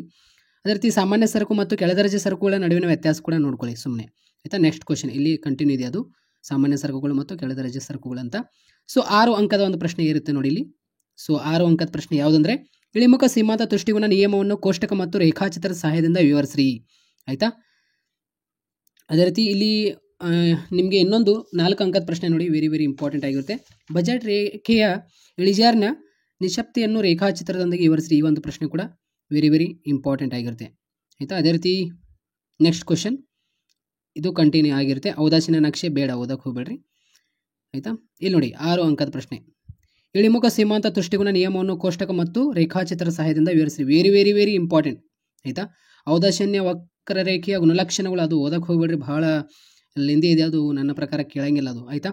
ಸೊ ಅನುಭೋಗಿ ಆದರ್ಶ ಆಯ್ಕೆಯನ್ನು ರೇಖಾಚಿತ್ರ ಸಹಾಯದಿಂದ ವಿವರಿಸ್ರಿ. Very important. Explain the ideal consumer choice with the help of diagram ಅಂತ ಪ್ರಶ್ನೆ ಇದೆ ನೋಡಿ. ಇಂಗ್ಲೀಷ್ ಮೀಡಿಯಂ ಎಲ್ಲ ವಿದ್ಯಾರ್ಥಿಗಳು ಇಲ್ಲಿ ಅಬ್ಸರ್ವ್ ಮಾಡಿ ಆಯಿತಾ. ಸೊ ಇಂಪಾರ್ಟೆಂಟ್ ಆಗಿರುತ್ತೆ ಇಲ್ಲಿ ಪ್ರಶ್ನೆಗಳು ವಿತ್ ಆನ್ಸರ್ ಕೂಡ ಇಲ್ಲಿದೆ ಆಯಿತಾ. ನೋಡ್ಕೊಳ್ಳಿ, ಈ PDF ನೀವು ಓದ್ಕೊಳ್ಳಿ ಆಮೇಲೆ. ಅದೇ ರೀತಿ ನೆಕ್ಸ್ಟ್ ಕ್ವಶನ್ ನಿಮಗೆ, ಸಮೋತ್ಪನ್ನ ರೇಖೆಯನ್ನು ರೇಖಾಚಿತ್ರ ಸಹಾಯದಿಂದ ವಿವರಿಸಿ. 4 ಅಂಕದ ಪ್ರಶ್ನೆಯಲ್ಲಿ ವೆರಿ ಇಂಪಾರ್ಟೆಂಟ್. ಸಮೋತ್ಪನ್ನ ರೇಖೆಯನ್ನು ರೇಖಾಚಿತ್ರದಿಂದ ವಿವರಿಸಿ, ಈ ರೀತಿ ಆನ್ಸರ್ ಮಾಡಬೇಕಾಗಿರುತ್ತೆ. ಅದೇ ರೀತಿ ಇಲ್ಲಿ ಇನ್ನೊಂದು ನಿಮಗೆ ಪ್ರಶ್ನೆ ಇದೆ, ಯಾವುದಿದೆ ಅಂದರೆ, ಈ ಕೆಳಗಿನ ಕೋಷ್ಟಕವು ಶ್ರಮದ ಒಟ್ಟು ಉತ್ಪನ್ನ ಪಟ್ಟಿಯನ್ನು ನೀಡುತ್ತದೆ, ಅದಕ್ಕೆ ಅನುಗುಣವಾಗಿ ಸರಾಸರಿ ಉತ್ಪನ್ನ ಹಾಗೂ ಸೀಮಾಂತ ಉತ್ಪನ್ನಗಳನ್ನು ಕಂಡುಹಿಡಿಯಿರಿ ಆಯಿತಾ. ಈ ರೀತಿ ಬಾಕ್ಸಸ್ ಕೊಟ್ಟಿರ್ತಾರೆ. ಸೊ ನೀವು ಈ ರೀತಿ ಆನ್ಸರ್ ಮಾಡಬೇಕಾಗಿರುತ್ತೆ ಇಲ್ಲಿ ನೋಡಿ ಆಯಿತಾ. ಸೊ ಇದು ನಾನು ನಿಮಗೆ ಹೇಳಿಕೊಟ್ಟಿದ್ದೇನೆ ಆಲ್ರೆಡಿ ಆಯಿತಾ, model question paper K answer ಮಾಡುವಾಗ. ಸೊ ಈ ರೀತಿ ಸೂತ್ರ ಹಚ್ಚಿ ನಾವು ಆನ್ಸರ್ ಮಾಡಬೇಕಾಗುತ್ತೆ. ಸೊ ಅದೇ ರೀತಿ ಇಲ್ಲಿ ನೆಕ್ಸ್ಟ್ ಕ್ವಶನ್ 6 ಅಂಕದ ಪ್ರಶ್ನೆ, ಒಂದು ಉದ್ಯಮ ಘಟಕದ SMC ವಿವರ ಪಟ್ಟಿಯನ್ನು ಈ ಕೆಳಗಿನ ಕೋಷ್ಟಕದಲ್ಲಿ ನೀಡಲಾಗಿದೆ. ಒಂದು ಉದ್ಯಮ ಘಟಕದ ಸ್ಥಿರ ವೆಚ್ಚ 100 ಇದ್ದಾಗ ಉದ್ಯಮ ಘಟಕದ TVC, TC, AVC ಮತ್ತು SACಗಳ ವಿವರ ಪಟ್ಟಿಯನ್ನು ಕಂಡುಹಿಡಿಯಿರಿ ಅಂತ ನಿಮಗೆ Q ಕೊಟ್ಟಿದ್ದಾರೆ, SMC ಅಂತ ಕೊಟ್ಟಿದ್ದಾರೆ. ಸೊ ಇಲ್ಲಿ ಆನ್ಸರ್ ಇದೆ ಆಯಿತಾ. ಈ ರೀತಿ ನೀವು ಆನ್ಸರ್ ಮಾಡಬೇಕಾಗುತ್ತೆ. ಈ ಒಂದು ಪ್ರಶ್ನೆ ಕೂಡ ನಾನು ಹೇಳಿಕೊಟ್ಟಿದ್ದೇನೆ ಯಾವ ರೀತಿಯಲ್ಲಿ ನೀವು ಆನ್ಸರ್ ಮಾಡಬೇಕಂತ. 6ಕ್ಕೆ 6 ಮಾರ್ಕ್ಸ್ ನಿಮಗೆ ಬರುತ್ತೆ. ವೆರಿ ಇಂಪಾರ್ಟೆಂಟ್ ಅದು ಆಯಿತಾ. ಸೊ ನೆಕ್ಸ್ಟ್ ಕ್ವಶನ್ 4 ಅಂಕದ ಪ್ರಶ್ನೆಯಲ್ಲಿ ನೋಡಿ, ಪರಿಪೂರ್ಣ ಪೈಪೋಟಿಯಲ್ಲಿ ಉದ್ಯಮ ಘಟಕದ ಲಾಭ ಗರಿಷ್ಠಗೊಳಿಸುವಿಕೆ ಬಗ್ಗೆ ಸಂಕ್ಷಿಪ್ತ ಟಿಪ್ಪಣಿ ಬರೆಯಿರಿ. ವೆರಿ ಇಂಪಾರ್ಟೆಂಟ್ ಆಯಿತಾ. ಇಲ್ಲಿ ಆಪ್ಷನ್ ಎ ಏನು ಕೊಟ್ಟಿದ್ದಾರೆ, P = MC. ಅದೇ ರೀತಿ B, MCU Q0ನಲ್ಲಿ ಇಳಿಕೆಯಾಗುವುದಿಲ್ಲ. ವೆರಿ ಇಂಪಾರ್ಟೆಂಟ್ ಆಗಿರುತ್ತೆ. ಸೊ ಆನ್ಸರ್ ನೋಡಿ ಕೊಟ್ಟಿದ್ದೀನಿ ಇಲ್ಲಿ. ಸೊ ಅದೇ ರೀತಿ ಉದ್ಯಮ ಘಟಕದ ಪೂರೈಕೆ ರೇಖೆಯ ನಿರ್ಧಾರಕಗಳನ್ನು ವಿವರಿಸಿ ಅಂದ ತಕ್ಷಣ ಇದಕ್ಕೆ ಆನ್ಸರ್ ಇಲ್ಲಿ ಕೊಟ್ಟಿದ್ದೀನಿ ನಾನು, ನೋಡ್ಕೊಳ್ಳಿ ಆಯಿತಾ. ತಂತ್ರಜ್ಞಾನ ಪ್ರಗತಿ, ಆದಾನದ ಉತ್ಪಾದನೆಗಳು ಅಂತ 2 ಬರುತ್ತೆ. ಪರಿಪೂರ್ಣ ಪೈಪೋಟಿ ಮಾರುಕಟ್ಟೆಯ ಗುಣಲಕ್ಷಣಗಳನ್ನು ವಿವರಿಸಿ. Very important. ಇದಕ್ಕೆ ಆನ್ಸರ್ ಇಲ್ಲಿ ಇದೆ, ನೋಡ್ಕೊಳ್ಳಿ ಆಯಿತಾ. ನೆಕ್ಸ್ಟ್ ಕ್ವಶನ್ ಇಲ್ಲಿ 6 ಅಂಕದ ಒಂದು ಪ್ರಶ್ನೆ ಆಗಿರುತ್ತೆ. ಇದು ಗೋಧಿಯ ಮಾರುಕಟ್ಟೆ ಬೇಡಿಕೆ ಮತ್ತು ಮಾರುಕಟ್ಟೆ ಪೂರೈಕೆಗಳನ್ನು ಈ ಕೆಳಗಿನ ನೀಡಲಾಗಿದೆ ಎಂದುಕೊಳ್ಳೋಣ. ಇಲ್ಲಿ QD = 200 ಕೊಟ್ಟಿದ್ದಾರೆ, P ಮೈನಸ್ ಆ್ಯಂಡ್ QS ಅಂದರೆ ಅದು ಸಪ್ಲೈ ಆಯಿತಾ. QD ಅಂದರೆ ಡಿಮ್ಯಾಂಡ್, ಅದು QS = 120 + P ಅಂತ ಇಲ್ಲಿ ಕೊಟ್ಟಿದ್ದಾರೆ. ಸೊ ಈ ಒಂದು ಪ್ರಶ್ನೆಗೆ ಆಲ್ರೆಡಿ ನಾನು ಆನ್ಸರ್ ಮಾಡಿದ್ದೇನೆ, ಹೇಗೆ ಆನ್ಸರ್ ಮಾಡಬೇಕಂತ. ಕೆಳಗಡೆ ಕಮೆಂಟ್ ಬಾಕ್ಸ್ನಲ್ಲಿ ನಾನು ಲಿಂಕ್ ಕೊಟ್ಟಿದ್ದೇನೆ, 12 ಅಂಕದ 2 ಪ್ರಾಬ್ಲಮ್ ಲಿಂಕ್ ಕೊಟ್ಟಿರ್ತೇನೆ. ಸೊ ಎಲ್ಲ ವಿದ್ಯಾರ್ಥಿಗಳು ಹೋಗಿ ನೋಡ್ಕೊಳ್ಳಿ ಆಯಿತಾ. ಆಲ್ರೆಡಿ ನಾನು ವಿಡಿಯೋ ಮಾಡಿದ್ದೀನಿ ಅದರ ಮೇಲೆ. ಸೊ ಕೆಳಗಡೆ ಕಮೆಂಟ್ ಬಾಕ್ಸ್ನಲ್ಲಿ ಲಿಂಕ್ ಕೊಟ್ಟಿರ್ತೇನೆ. ಸೊ ಅದೇ ರೀತಿ ಇದಕ್ಕೆ ಆನ್ಸರ್ ಆಯಿತು. ನೆಕ್ಸ್ಟ್ ಕ್ವಶನ್, ಸ್ಥಿರ ಸಂಖ್ಯೆಯ ಉದ್ಯಮ ಘಟಕದೊಂದಿಗೆ ಮಾರುಕಟ್ಟೆಯ ಸಮತೋಲನವನ್ನು ರೇಖಾಚಿತ್ರ ಸಹಾಯದಿಂದ ವಿವರಿಸಿ. ವೆರಿ ಇಂಪಾರ್ಟೆಂಟ್ ಆಯಿತಾ. ಸೊ ಇಲ್ಲಿ ಚಿತ್ರ ಇದೆ, ಡಯಾಗ್ರಾಮ್. ನೆಕ್ಸ್ಟ್ ಕ್ವಶನ್ 4 ಅಂಕದ ಪ್ರಶ್ನೆ, ಸಮಗ್ರ ಅರ್ಥಶಾಸ್ತ್ರವು ಸೂಕ್ಷ್ಮ ಅರ್ಥಶಾಸ್ತ್ರಕ್ಕಿಂತ ಯಾವ ರೀತಿಯಲ್ಲಿ ಭಿನ್ನವಾಗಿದೆ ಎಂಬುದನ್ನು ಸಂಕ್ಷಿಪ್ತವಾಗಿ ವಿವರಿಸಿರಿ. ವೆರಿ ಇಂಪಾರ್ಟೆಂಟ್ ಆಗಿರುತ್ತೆ ಈ ಒಂದು ಪ್ರಶ್ನೆ ಆಯಿತಾ. ಸೊ ಇಲ್ಲಿ ಆನ್ಸರ್ ಕೊಟ್ಟಿದ್ದೇನೆ. ಬಂಡವಾಳಶಾಹಿ ದೇಶದ ಆರ್ಥಿಕ ಕಾರ್ಯವೈಖರಿಯನ್ನು ವಿವರಿಸಿರಿ. ಈ ಒಂದು ಪ್ರಶ್ನೆ ಸುಮ್ಮನೆ ಜಸ್ಟ್ ನೋಡ್ಕೊಳ್ಳಿ, ಇಲ್ಲಿ ಆನ್ಸರ್ ಕೊಟ್ಟಿದ್ದೀನಿ. ಸೊ ನೆಕ್ಸ್ಟ್ ಕ್ವಶನ್, ಒಂದು ಆರ್ಥಿಕತೆಯ ವೃತ್ತಾಕಾರದ ಚಲನೆಯನ್ನು ವಿವರಿಸಿರಿ. ವೆರಿ ವೆರಿ ಇಂಪಾರ್ಟೆಂಟ್, ನೋಡ್ಕೊಳ್ಳಿ. ಇದಕ್ಕೆ ಆನ್ಸರ್ ಇದು ಡಯಾಗ್ರಾಮ್ ಬರುತ್ತೆ ಈ ರೀತಿ, ಆದಾಯದ ವೃತ್ತಾಕಾರದ ಹರಿವು ಅಂತ ಈ ರೀತಿ ನೀವು ಡಯಾಗ್ರಾಮ್ ಹಾಕಬೇಕಾಗುತ್ತೆ. ನೆಕ್ಸ್ಟ್ ಕ್ವಶನ್, ಈ ಒಂದು ಪ್ರಶ್ನೆ ವೆರಿ ವೆರಿ ಇಂಪಾರ್ಟೆಂಟ್. ಬಾಹ್ಯತೆಗಳನ್ನು ಕುರಿತು ಒಂದು ಟಿಪ್ಪಣಿ ಬರೆಯಿರಿ. ಆಯಿತಾ, ಇದರೊಳಗೆ ಪಾಯಿಂಟ್ಸ್ ಬರುತ್ತೆ 2, ಸಕಾರಾತ್ಮಕ ಮತ್ತು ನಕಾರಾತ್ಮಕ. ಆಯಿತಾ, ನೀವು ಎಕ್ಸ್ಪ್ಲೇಷನ್ ಮಾಡಬೇಕಾಗುತ್ತೆ. ಈಸಿ ಇದೆ ಈ ಒಂದು ಪ್ರಶ್ನೆ, ಬಹಳಷ್ಟು ಈಸಿ ಇದೆ. ಎಲ್ಲ ಪ್ರಶ್ನೆಗಳಿಗೆ ಆನ್ಸರ್ ನೋಡ್ಕೊಳ್ಳಿ. ಆಯಿತಾ, ನೆಕ್ಸ್ಟ್ ಕ್ವಶನ್, ಇದಕ್ಕೆ ಇಲ್ಲಿ ಆನ್ಸರ್ ಇದೆ ನೋಡ್ಕೊಳ್ಳಿ. ಆಯಿತಾ, ನೆಕ್ಸ್ಟ್ ಕ್ವಶನ್, ಇದು 4 ಅಂಕದ ಪ್ರಶ್ನೆ. ಇದು ಯಾವುದು? GDP ಅನ್ನುವಂಥ ಪ್ರಶ್ನೆ ಇದೆಯಲ್ಲ, GDP ಅನ್ನೋ ಒಂದು ದೇಶದ ಯೋಗಕ್ಷೇಮ ಅಂತ. ಇಲ್ಲಿ 6 ಅಂಕದ ಪ್ರಶ್ನೆ ನೋಡಿ. ಸಮಗ್ರ ಆರ್ಥಿಕತೆಯ ಅನನ್ಯತೆಗಳನ್ನು ವಿವರಿಸಿರಿ. Very very important. ಆಯಿತಾ, ಅತಿ ಹೆಚ್ಚು ಪ್ರಶ್ನೆ ಕೇಳಿರುವಂಥ ಪ್ರಶ್ನೆ ಆಗಿರುತ್ತೆ ಅದು. ಸೊ ನೆಕ್ಸ್ಟ್ ಕ್ವಶನ್, ಇಷ್ಟು ಆನ್ಸರ್ ಇದೆ, ಅದು ನೀವು ಶಾರ್ಟ್ ಆಗಿ ಆನ್ಸರ್ ಮಾಡ್ಕೊಳ್ಳಿ. ಇಲ್ಲಿ ನೆಕ್ಸ್ಟ್ ಕ್ವಶನ್, ಹಣದ ಕಾರ್ಯವನ್ನು ವಿವರಿಸಿ. ಇದು ಹೇಗೆ ಸಾಟಿ ವಿನಿಮಯ ಪದ್ಧತಿಯ ದೋಷವನ್ನು ನಿವಾರಿಸುತ್ತದೆ? ಅಂದರೆ ಹಣದ ಕಾರ್ಯಗಳನ್ನು ವಿವರಿಸಿ ಅಂತ ನಿಮಗೆ 6 ಅಂಕದ ಪ್ರಶ್ನೆಯಲ್ಲಿ ವೆರಿ ವೆರಿ ಇಂಪಾರ್ಟೆಂಟ್ ಆಗಿರುತ್ತೆ ಈ ಒಂದು ಪ್ರಶ್ನೆ. ನೆಕ್ಸ್ಟ್ ಕ್ವಶನ್, ಅದೇ ರೀತಿ ಬ್ಯಾಂಕುಗಳ ಠೇವಣಿ ಮತ್ತು ಸಾಲ ನಿರ್ಮಾಣ ಪ್ರಕ್ರಿಯೆ ಮೇಲೆ ಶನಿವಾರ ಲಾಲನ ಕತೆ ಬರೆಯಿರಿ. ಈ ಒಂದು ಪ್ರಶ್ನೆ ನೋಡ್ಕೊಳ್ಳಿ. ಆಯಿತಾ, ಇಲ್ಲಿ ಆನ್ಸರ್ ಕೊಡಿದೆ ಈ ಒಂದು ನಲ್ಲಿ. ಅನುಭೋಗ ಬಿಂಬಕವನ್ನು ಸಂಕ್ಷಿಪ್ತವಾಗಿ ವಿವರಿಸಿ. 4 ಅಂಕದ ಪ್ರಶ್ನೆಯಲ್ಲಿ ವೆರಿ ವೆರಿ ಇಂಪಾರ್ಟೆಂಟ್.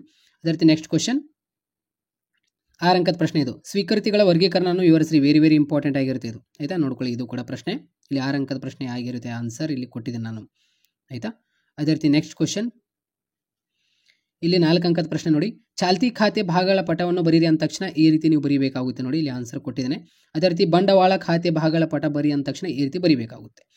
ಸೊ ಅದೇ ರೀತಿ ಇಲ್ಲಿ ನೆಕ್ಸ್ಟ್ ಕ್ವಶನ್ ನಿಮಗೆ ಯಾವುದಂದ್ರೆ ಸ್ಥಿರ ವಿನಿಮಯ ದರ ಮತ್ತು ಬದಲಾಗುವ ವಿನಿಮಯ ದರಗಳ ಗುಣ ಮತ್ತು ದೋಷಗಳನ್ನು ವಿವರಿಸಿರಿ ಅಂತ ಪ್ರಶ್ನೆ ಕೇಳಿದಾಗ ಈ ಒಂದು ಪ್ರಶ್ನೆಗೆ ಈ ರೀತಿ ನೀವು ಆನ್ಸರ್ ಮಾಡಿರಿ. ಆಯಿತಾ, ಸೊ ಈ ರೀತಿಯಲ್ಲಿ ಇಂಪಾರ್ಟೆಂಟ್ ಕ್ವಶನ್ಸ್ಗಳಾಗಿರುತ್ತೆ. ಯಾವುದು 4 ಮಾರ್ಕ್ಸ್ನಲ್ಲಿ ಮತ್ತು 6 ಮಾರ್ಕ್ಸ್ನಲ್ಲಿ. ಸೊ ಎಲ್ಲ ವಿದ್ಯಾರ್ಥಿಗಳಿಗೆ ಆಲ್ ದಿ ಬೆಸ್ಟ್. ಈ ಒಂದು PDF ಲಿಂಕ್ ನಾನು ಕೆಳಗಡೆ ಕಮೆಂಟ್ ಬಾಕ್ಸ್ನಲ್ಲಿ ಲಿಂಕ್ ಕೊಟ್ಟಿರ್ತೇನೆ. ಸೊ ಎಲ್ಲ ವಿದ್ಯಾರ್ಥಿಗಳು ಹೋಗಿ ನೋಡ್ಕೊಳ್ಳಿ. ಇಲ್ಲಾಂದರೆ ನಾನು ಟೆಲಿಗ್ರಾಮ್ನಲ್ಲಿ ಈ ಒಂದು PDF ಕೂಡ ಸೆಂಡ್ ಮಾಡ್ತೀನಿ. ಸೊ ಎಲ್ಲ ವಿದ್ಯಾರ್ಥಿಗಳಿಗೆ ಈ ಒಂದು ಶೇರ್ ಮಾಡಿ. Thank you so much.